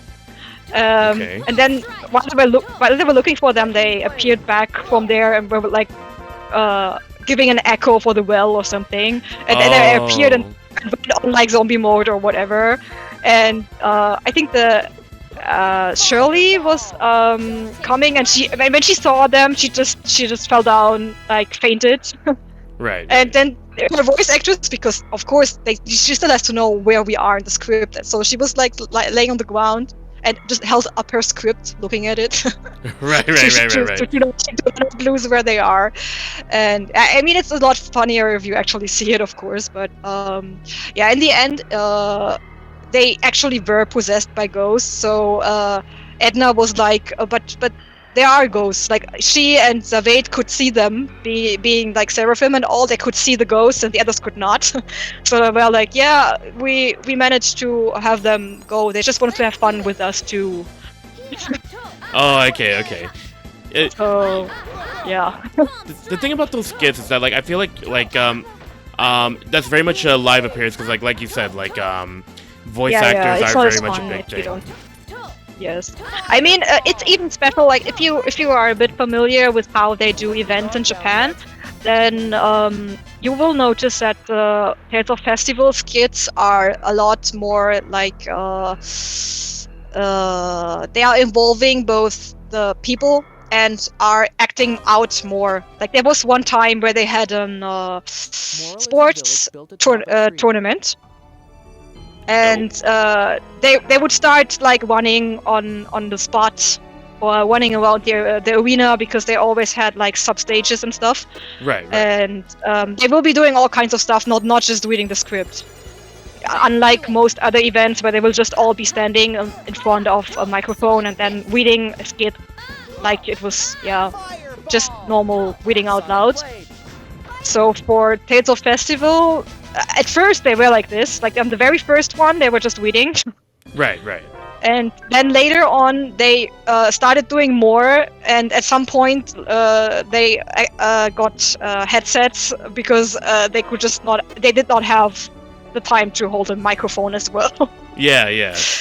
Because they just had to do so much stuff. Like one of the staples at Tales of Festival in recent years is that Edna has people that dance the Normin dance. Oh, I remember that one. Yeah. That was like everybody kept saying like like all the words that extend from Norman. Oh, sorry. No, I see what you're saying, but then I'm also mixing it up with like the English way because like they look like they're like Norma Macarena or something. But okay. Yeah, I see what you mean. But it's still a type. It's still a type of dance, right? Yeah. So, yeah, but in the Japanese version, it's not said what kind of dance it is. So at Tales of Festival, they will just do something else every year. Oh, okay. Yeah, because like they all don't remember what they did the year before. It's always different every single time, so it's very good for like for those who have been going throughout the years, basically to see it and whatnot. Yeah. I was thinking, but there are some things like that appear every year, and that people are expecting to just pop up again. Was there something that was like something os, like every statement ended with os or something? Like that was like 1 year if I recall correctly. 2 years ago, I think. I think they did that. Yes, I think they did that once. Yeah, like a namaste. But I don't remember which year. Yeah, I can't remember that one either. I was gonna go to a Tales of Festival one day, but unfortunately, well, I guess I was actually planning on going last year, but Yeah, but things happened. Yeah, then the world, basically the world got affected. So yeah. I mean, it's just timing wise aside. Someday I'll do one, because like it sounds like a good time basically, but I hope to have somebody to translate it with me so that I can get the full I think experience. That's the point, because I sometimes heard about people who wanted to go to Tales of Festival, but I think if you cannot follow what they are saying, I don't think you will have that much of a good time, because I mean, most of the things are funny because of the stuff they say. And I mean, in skits, sometimes it might be okay because you still have the skit images, and sometimes you will see what they're doing. So that part might still work. But all of the talk corners outside of that, it will be difficult. I see. Yeah, that's what I was like thinking. Like the only way to get the most optimal experience really is to just be there with somebody who can. But I also feel bad for the person who'd be with me too. So actually, It's I mean, kind of a what I like doing, what I like not in person, but it can be fun to actually watch like the recordings later on, and then have this. Okay, we pause now, and then I will translate what's happened. That kind of thing I sometimes do with friends. But I think in person you won't really have the time to translate. I see. Yeah, because like I was thinking more about it, because like Tales Fest. Sorry, Reid with the astute observation. It's a big pumpkin. But the thing is, like with Tales Fest, like it's interesting because before it used to be. Oh, I think we talked about this before on Twitter, right? How like Maybe there used to be like a thing where it's like Tales Fest was like both like major announcements and the skits, and then now it's more for the skits and less about the announcements, which is not. It is what it is, right? And like I think part of the interest is like me wanting to do it for the announcements before, but for what it's become, I think I might have less of a reason to go, if that kind of makes sense. But it does. Yeah, like for me personally, I think I would like to at least see it once, like just to have, just to sort of like see how the vibe is, because I think the energy is always really big at Tales Festival whenever I hear about it. I mean, for the announcements, I think one of the reasons why there's not many first announcements at Turtle Festival anymore, I think there's two reasons. The first one is that, I mean, it took a while until we got a Wise Now, and there was not much in between. So there was not really much that could have been said. And the second part is that I think, especially for game announcements, they are leaning towards doing that at either E3 or Gamescom or stuff. Yeah. And not exactly at Tales Festival. So maybe that's also a reason. Yeah. It definitely feels like it's more so leaning towards like Western platforms now than Tales Fest. Which is definitely not a bad thing at the end of the day. Yeah, it's definitely not a bad thing for us. Like, I've seen it with talking to some of the Japanese fans. I understand a bit, because if they're a bit upset, because they, of course, expected to be at some venue in Japan. Whereas it actually happens at some kind of some kind of event either in the US or in Europe. So, yeah. So they get to see it online only. Yeah, I was actually really curious. That's a good perspective to bring up, because, like, yeah, now, like news of Tales games are, like, going outside of Japan. It kind of makes me wonder how the Japanese fans feel about that. So, that is an interesting perspective to bring up. I just remember it from, I think the last Tales of Festival where I went to, the 2018 one, was the one where they actually said something about Wise. Not a lot, but there was, like, a small trailer kind of thing at the very end of the festival when no one expected it anymore. And I had a talk with some Tales fans, and like they had a small dinner party with interested fans in between the 2 days, where I went to, and then I talked to them a bit, and it did sound a bit like they were kind of disappointed that it was only that bit of information they got thrown at now, but while they were also excited that they got something at all. I think they are also all the same probably applies to all of us, but I think before Rise was announced, all of us were like, when is any kind of news going to drop? Yeah, because like that's like the time when it's like we're still going through like the transitions between the staff and whatnot. So I think it was still Bamco was trying to figure something out after Berseria and the Vesperia port. So I kind of see like where they're coming from, especially considering how like Tales Festival has become more. Yeah, wait, you did mention that, like you said, like there was still that silence period in between. So maybe they were just in the middle of developing something while they were making it, basically, and made that announcement. Because I think that some, like, especially the Tales fans who are, who also put the focus on getting a game and being in the gameplay, I think some of them also tend to say that Tales of Festival doesn't really interest them, because if you don't really care for all the Seiyu stuff, then it's not really worth it. And I think that's it. Like for me, especially that part is the thing that is interesting and the one that I enjoy. But if you don't, then there's not really that much point in going. Yeah, and like that was the thing where it's like before, because like when I used to be with Abyss of Chronicles, it's mostly like when we followed news, like every year around Tales Festival, it was always like, oh, there's gonna be new news right away, like around June, every year around June. So like we always have to prepare for every year to make sure that we had our I was awake because I have a different time zone to work with, and basically just like make sure that we have everything all posted and good to go. But like when like nowadays it feels like it's more so transitioning, like we mentioned, it's like going towards the west as opposed to keeping the having the announcement consolidated at Tales Festival anymore. Feels like it's more for like the vibe and like the Seiyu show, as opposed to getting those kind of announcements now at this point.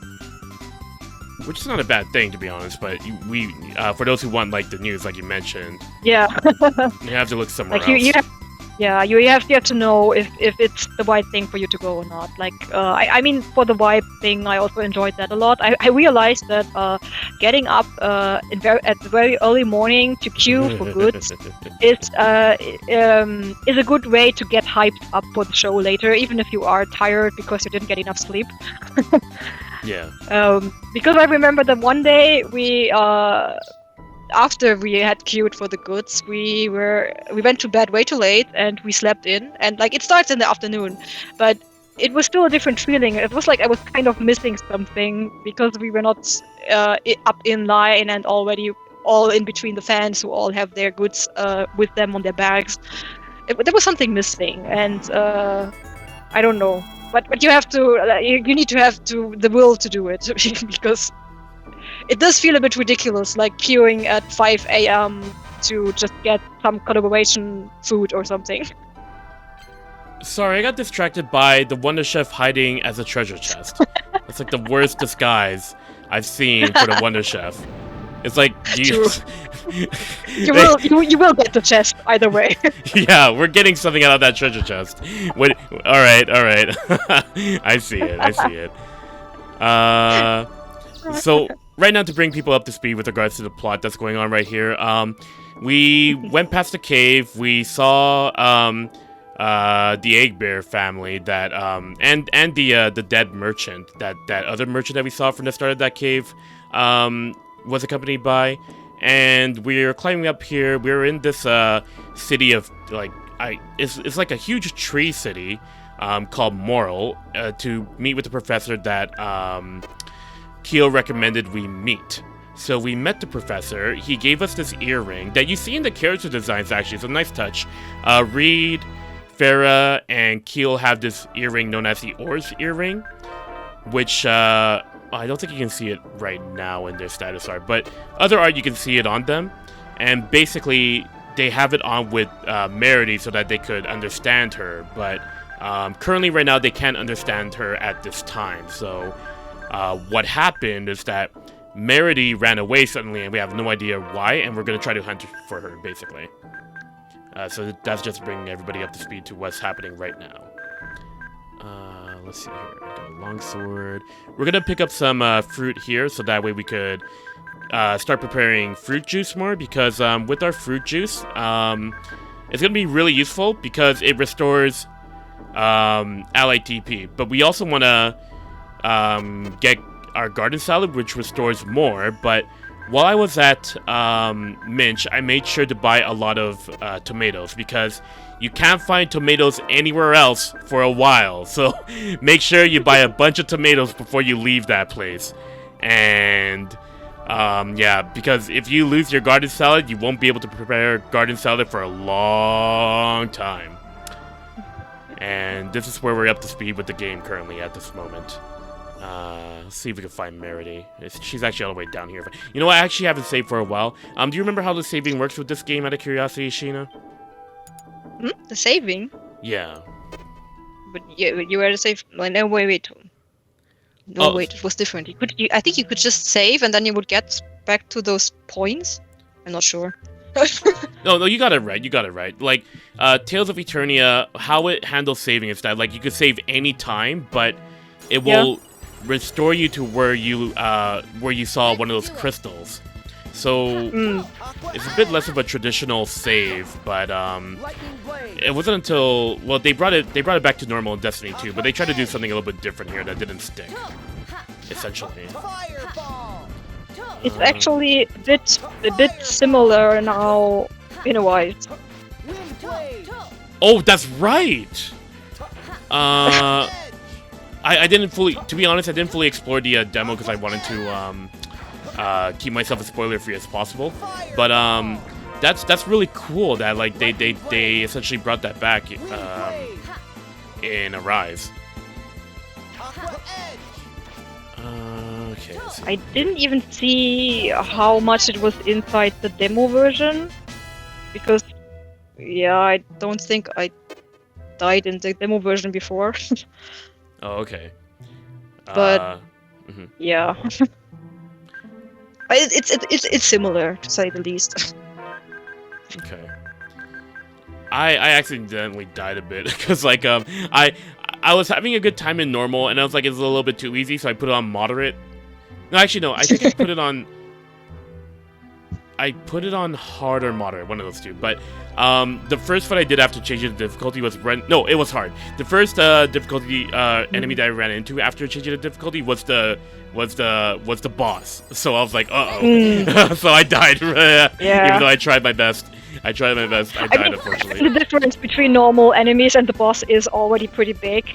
The highest I have tried out so far was the moderate one and not the hard difficulty, so yeah. I can only imagine that hard would be quite an experience. It certainly was. It was a wake-up call, and hey, you know what? At the very least, it taught me what CP was all about. So, you know what? it was meant to happen at the end of the day. I guess. Alright, so right now we're chasing Merity across here. We picked up Iron Helm. There's a lot of quirks that were passed by as we continue going through here, but yeah. No, again, all these random encounters loading very quickly is all thanks to PSP version. If it weren't for PSP versions, you gotta wait 5 seconds. Like, do you, I know I keep bringing up Abyss, and I don't, how much do you remember about Abyss again, out of curiosity? Sonic Fist. Shiina, you still there? Sonic Oh, I guess not. Yeah, because like I bring up Abyss because like the thing about the what's it called? The loading times there is that like it's just like about the same level as like this game basically. All right, let's get some more heals in and keep pushing forward. All right, we've been going through boss fights pretty well so far. Well, to be honest, we didn't really run into an actual boss. Well, okay, we did fight the egg bear, so that was technically a boss fight. This is also kind of a boss fight too. Actually, I would say this is a boss fight. What do I remember about this enemy? Not too much, to be honest. After getting amazing, no, that's a different dungeon. She was looking for Quickie. Merity's trying to save Quickie. Let's do it. We've got to save them. All right. Let's see how we got here in terms of our setup here. We got you know, this song in particular, like I remember like hearing it, like the song by itself is it is whatever, but then like when you hear it in the anime, it's like, oh, that's like one of the best moments in the show. Oh, so good. Welcome back, by the way. Yeah. We also got the garden salad. We need to restore some TP because recipes are going to be very important early game, because if you don't have the recipes, orange shells are much more expensive than preparing for recipes for all your party members. So start doing that early game. It's kind of similar with other games really, but it's much more pronounced here, that's for sure. The voice acting is beautiful. I'm glad you agree. Okay, so this is our first actual boss fight. I gotta be a little bit careful, I guess. Because, like, even doing, like, the other boss fight, it wasn't particularly bad. It was more like, I just have to be mindful of Reid's HP, basically. Oh, jeez. But this thing really wants to ram into us, huh? Oh, jeez. I should heal. I'm the healer. I keep forgetting that. Alright. Apple Gel. Give yourself an Apple Gel heal. Oh, no. That's not the heal button. I changed this because I kept accidentally using it. Okay, let's move out of the way here. Okay. Let's actually pay attention to what we're doing right now. And get some heals in. Get a heal for my... Did I heal Reid? Okay, even though I thought I was pointing at myself. Okay, let's fix it up here. Get everybody over there. Get an orange gel. Maybe I gotta change Reid's strategy a little bit. Let's don't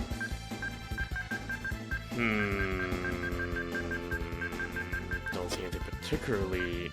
Maybe change up to 3. Actually, yeah, I remember because now I'm remembering because when it comes to these melee users, you want to put them on 3 because they tend to be a little bit too aggressive where they don't defend as much. Let's get Keel back up here. Strategy, Battle TV's up to 5. Let me get some more heals in. Yeah, that's one thing I forgot to account for when I play as Pharah. I have to heal early game, so... there we go. I gotta make sure that I get the heals in, but Keel is still stuck, unfortunately. So let's see if we can get him to cast some fireballs, because this thing is weak to fire, if I recall correctly. Get an apple gel in. Is he stuck? Oh, he's really stuck. Okay. Turn these off. Keep fireball on. Let's go. There we go. Okay, now this is more like it. Sorry, I had to get back into the vibe of this game and what am I supposed to do. So there we go. Alright, I think we should be able to get to the next dungeon very soon, though. And that means we should be on good time right now. Yes, we've been on good time, even though I've been meandering. We've been doing pretty okay so far. Meredy, I'm sorry. I didn't realize Quickie was gone. And this is the moment where Keel is angry, first of all. This won't get old for a while, by the way. You put us in danger, too.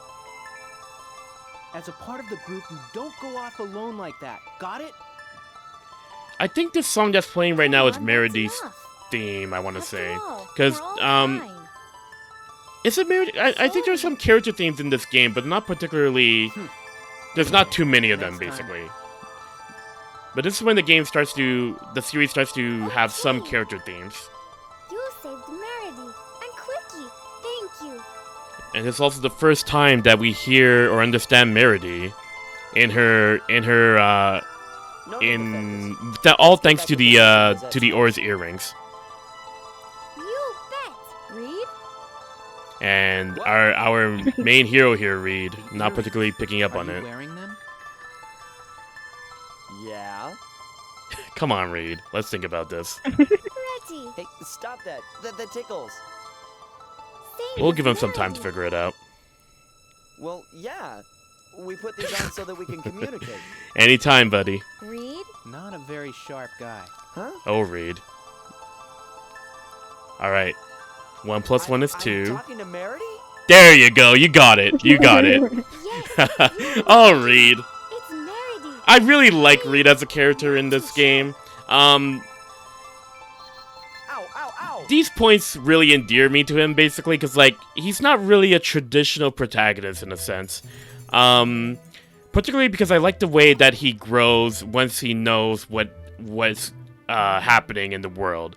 But right now, to be honest, our traditional hero is more like Pharah. Pharah is more of like our traditional Tales hero currently, while Reid is more like, I'm just along for the ride, basically. He's actually pretty annoyed at why do I have to put up with all of this stuff. Do it. Basically, he's like, why? He wants to live a very simple life. Like, he's a hunter. He doesn't care about this kind of stuff. All he cares about is like what's in his belly, and he's good to go. Yeah. Oh, you know what I forgot to do? I forgot to talk to somebody again to learn how to eliminate poison. I think that's what I forgot to do. And because I think Pharah should know it by this point. So currently right now I'm gonna have to use Panacea bottles at the moment. Bomb strike. Which sucks, because like Panacea bottles are like 150 gold a piece, which doesn't seem much, but early game it is a little bit rough to deal with. Meredy ducking your intelligence as soon as you can understand her. Yeah, that's the first thing she does.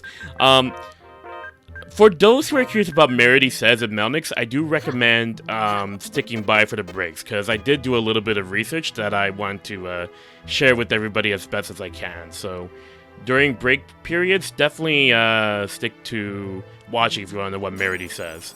Let's do it. Let's do it. Palm strike. Oh jeez, why am I constantly rushing forward and getting poisoned like I don't plan my attacks?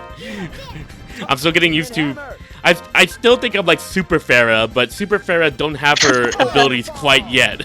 She needs to have her. Palm strike. I think it's just the problem of this dungeon. Lightning blade. It might be, because like a lot of these enemies really do poison quite a lot. Okay, let's get the palm strike in. I need to use I more haven't basic played- attack. Sword. Yeah, I haven't played the game in forever, but I think a few weeks ago, a friend of mine streamed the game, and she was here, and I was only watching for like 10 minutes or something, and she got poisoned so much. Oh, yeah. It's very commonplace. I think I'm going the wrong way. Hold up. My lack of direction is starting to kick in. Let's use the holy bottles. Why I bought them for scenarios like this. Alright. I think I'm going the right way now. Okay, good. Okay. These notes are 3 months old. That's gonna be the running theme of this for day one at least, before I start to really get used to this game. So I apologize again, but this game lets me allow some flexibility, unlike Vesperia, where I had to be so precise and tight every single time. But Vesperia's done. Then is it true It's the over. world is in danger? We've moved on from that. Today is day 4 of the Tales of Marathon Stream 3. Did you know we're not playing Vesperia right now? We're playing Tales of Eternia, a beautiful What game, exactly a is that fantastic stone attached to game. your forehead? Do all As Celestials Akil worship starts the to stone? get all, like a defense attorney or Come on, tell me. detective. Like, chill, Keel, come on! There you go! Road. That's right, Merity. Who- Don't who's let the him rude treat you one? that way. Come on. Cool down. Thank Say, you, Merity, Farah. Can you tell us the reason you came to Inferia? You bet. Oh, and that's Merity's thing. She says, "You bet," Wanna stop the in this dub. I don't know what it is in Japanese though. Maybe it's definitely not Huwheel though, That's because something not found Huwheel even is in something the she even Landlord says here too. Encyclopedia. Oh no, Huwheel is Wairu in Japanese actually. Ah, yes, yes. Yeah, I'm yeah, trying yeah. to remember. I'm trying to remember. I think that the equivalent to you bet was Baiba, but I'm not sure it was. Oh, Baiba is wow, I think. I think I also think it was something different, but I'm not sure what else it is. Yeah. On a different note, compared to the very beginning of the game, right now I think the dub is quite fine. There and here colliding? Are you serious? Like, I don't know, there are some lines where I think that was pretty cute, or that was pretty nice, or... Why had the balance collapsed? Alright, I'll say this about the dub. Maybe my impression of the dub got a little bit affected because when I was practicing this game, I've experienced a dub like 2 game playthroughs in a row. So maybe I got very nitpicky, but I can definitely say for sure, and I agree with people, there is very much a charm with this cast. There is a charm. There is a charm with the work. But yeah, I'm glad that you are finding it better though. Like, are there any more? Oh, actually, there was a line that we did talk over a while back at the very beginning. I still remember because it's amazing. Because like Reid just says, calls Keel what? That no good for nothing Keelzabel. Like that's the exact delivery in a sense. It's so good. I love the little flexible stuff like that happens on occasion. No problem.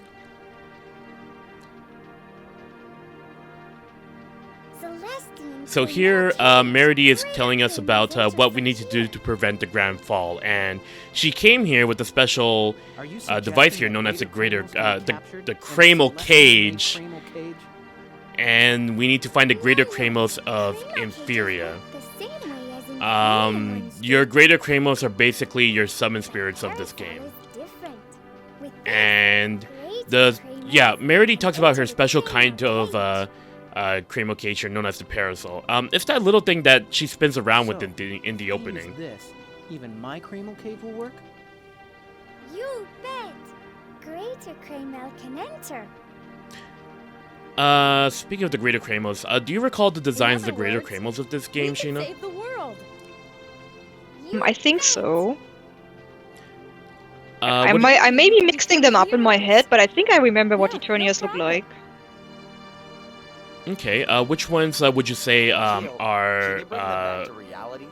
would be your particular favorites if you're recalling them correctly? We'll ask Professor Mazette the whereabouts of the Greater Cremos. I think if You we can't just be go by serious. design, Go seek the greater Cremos? Yeah, by design. it should be Rem. If we can meet the Greater Cremos, the Oh, truth about the Rem, that's a Grand pretty good Fall may choice, come yeah. to light. I can't remember where Rem After shows all, up. the Like, Greater Rem Cremos shows do up as like a not lie. cameo in Tales of Destiny 2's Mystic Arts, if you've seen those ones. Like, a lot of the Destiny 2 Mystic Arts, they reference the Blast Calibers. Hmm. Did I just say Blast Calibers? A lot of the Destiny 2 Blast Let me make Calibers it reference the clear. Greater Cremos This in this does not game. mean I believe all that stuff you Oh, I didn't know that. said. only I would do definitely this to recommend discover looking the into truth. Herald and Riaz, because they bring them out, which is really cool to see. Hmm. I just know that for Eternia, I think the most popular, so on, to let's speak, go. in Japan is Celsius, Oh, which yeah. is also why Celsius usually gets, if she is playable, which has happened 2 times, I think, before, it's usually her Eternia appearance.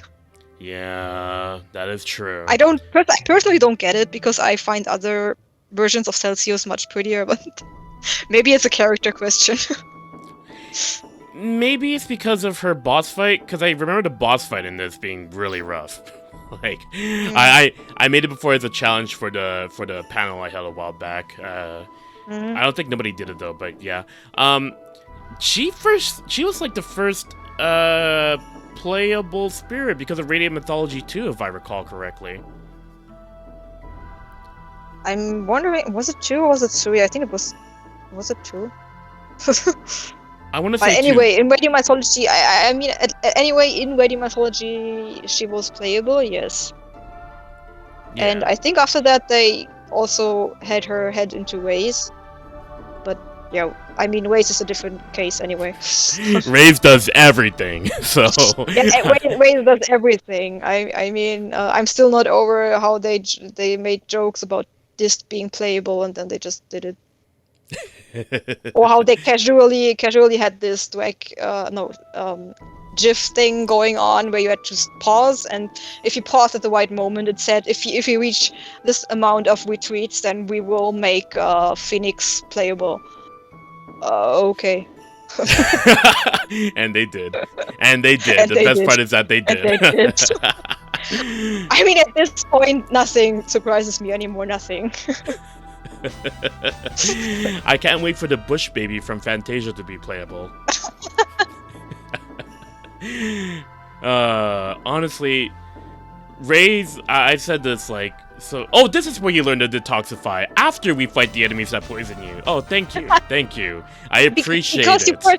you first had to learn that you get poisoned. So now that you all have developed some kind of resistance against poison, you learn how to do something against it. But it's going to be very useful for us at the very least, I suppose. When are they bringing back Gremlin Slayer? Oh, Gremlin Slayer. I never really explored the Summon Spirits of Fantasia, to be honest. Actually, what was the last Tales game you played then, Shiina? Just to see what is your reference point. Besides Arise, of course, but that's not a full playthrough. It's a bit sad, but if we speak about full playthrough, it is probably actually Berseria, Oh, okay, okay. which has been a while, like quite a while. I think 1 year ago, 2 years ago or something, I tried to play through Radiant Mythology 3 again, but I didn't finish. Like, I played for quite a few hours, but I didn't finish it. Okay. I heard good things. Like, I really need to revisit. Like, I never played through Radiant Mythology 2 or 3. I only played, like, the first one because that was translated. But someday I'll try out 2 or 3 because I heard 3 was really, really good, and 2 had some interesting gimmicks, for lack of a better term. Yeah, it did. Like, what I remember, I forgot a lot about the second Ready Mythology, but from what I remember, which I liked better in the second versus the third, is that because it had more playable characters than the first Ready Mythology, but it still had an amount of characters that could be like important for the plot. In the third game, you have so many characters that actually only a handful is even relevant to the plot. Like some just get introduced and then they're playable and that's it. Sorry, I got distracted by something. I didn't know you could see this again. What the? What? What? What the? What are you doing? This is the map in the professor's room, and you could re-examine it to see where you need to go for your other locations. Yes. No, you find it in his drawer. You never see that again unless you know how to do that. You never see that one tutorial during the cutscene unless you know how to do that. Huh. You find something new every time you play. Yes, and I like it. Holy smokes. Alright. I'm cool with that. Okay, you know what? The funny thing is that I'm a little bit behind schedule, but it's not a big deal because this game is short. Because I just timed it out, and I feel like I would still be ahead if it went with the destinations today.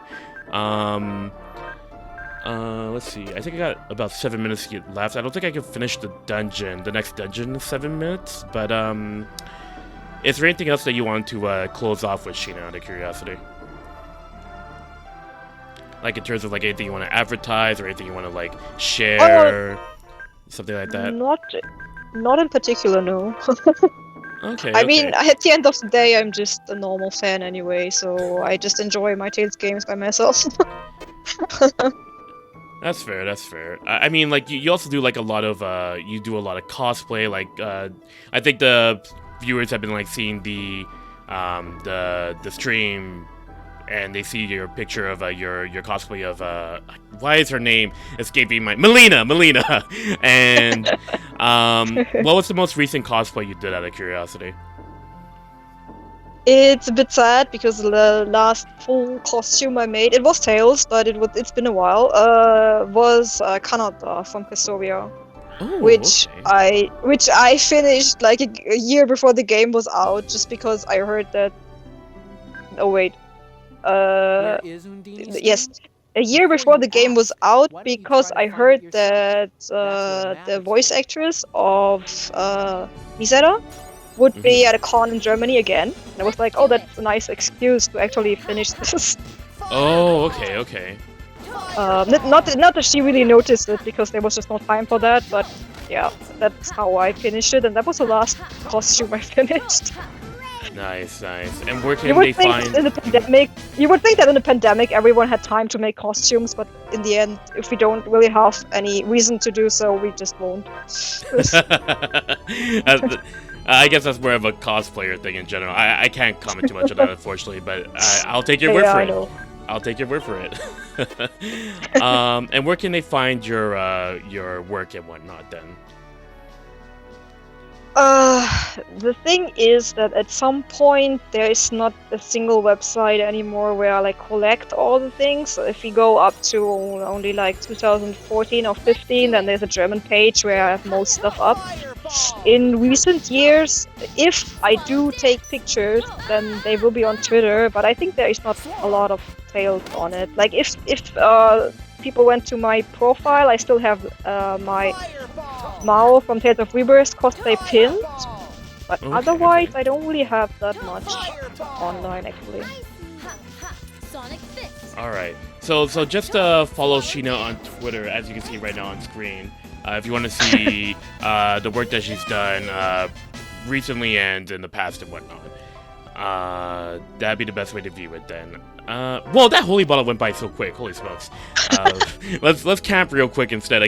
That's the one good thing about not a Rise. I'm playing Eternia. That's the one thing. Hey, look at Tales of Rise, everybody. We're back to 2D. Let's go. But The one good thing about Eternia is that, like, if you're on the field and you need a HP heal, you could easily camp anytime, and there's no repercussions. So, they brought camping back in Tempest and Vesperia, and now they're bringing it back for a ride. So that's why I got confused, because there's camping. Okay, just go with that. That's why I got confused. It's okay. It's No, okay. I know. Let's see here. Let's just get hit by this egg bear multiple times, because I think this is more the relative of that egg bear that we skinned alive earlier. Well, no, that it was dead. It wasn't alive. I don't know what I'm talking about. But let's give apple gel to myself first, because I don't think I can get a heal in time with ATP. Jeez. Thing is, though, is that we're getting some good experience for hard mode. That's the reason why I'm doing a lot of these, and I can't do combos with Farah quite yet because I am going through my TP as if it was toilet paper. Sure. Let's go with that. Anywho. Yeah, TP is always a problem in this game. Yeah, you found that issue too? Yes. I mean, it's nice that you can rest anywhere, but it doesn't restore any TP, and it doesn't when you camp anywhere else too, so it's like, I don't have TP anymore. Yeah. Yeah, you know what? I'm kind of glad we took a little bit long getting here, because at the end of this session, I was supposed to finish up the Undini stream, but we're behind, which is a good thing. Because we need to spread this game out as much as possible over 3 days. Whereas with the Vesperia, I had the problem of like fitting it in 3 days. This one, I have the opposite problem of like getting it in for 3 days without any more content. So it's a good thing that we took our time going across and whatnot. It was more so me trying to get used to the battle system and everything. But we're gonna be ending off this session here. Next up, we're going to be continuing forward to go through Undini's stream to meet up with our first Kreml. I believe we already plugged as much as we mentioned for you, Shiina, unless there's anything else I'm missing. What are we missing? Sorry. Oh, sorry. I think I plugged as much about your work and your accounts and whatnot, unless I'm missing anything else. Yeah.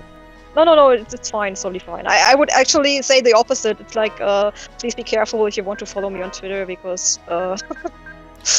Follow at your discretion. I write basically. about all kinds of things. There you go. So if you want to hear some more opinions and whatnot, follow at your own discretion then. So with that said, thank you, Shiina, for taking the time to go with the marathon. For inviting me. Oh, of course. And we'll see you in about 75 minutes for our break. Yes, I'm taking 75-minute breaks this time around.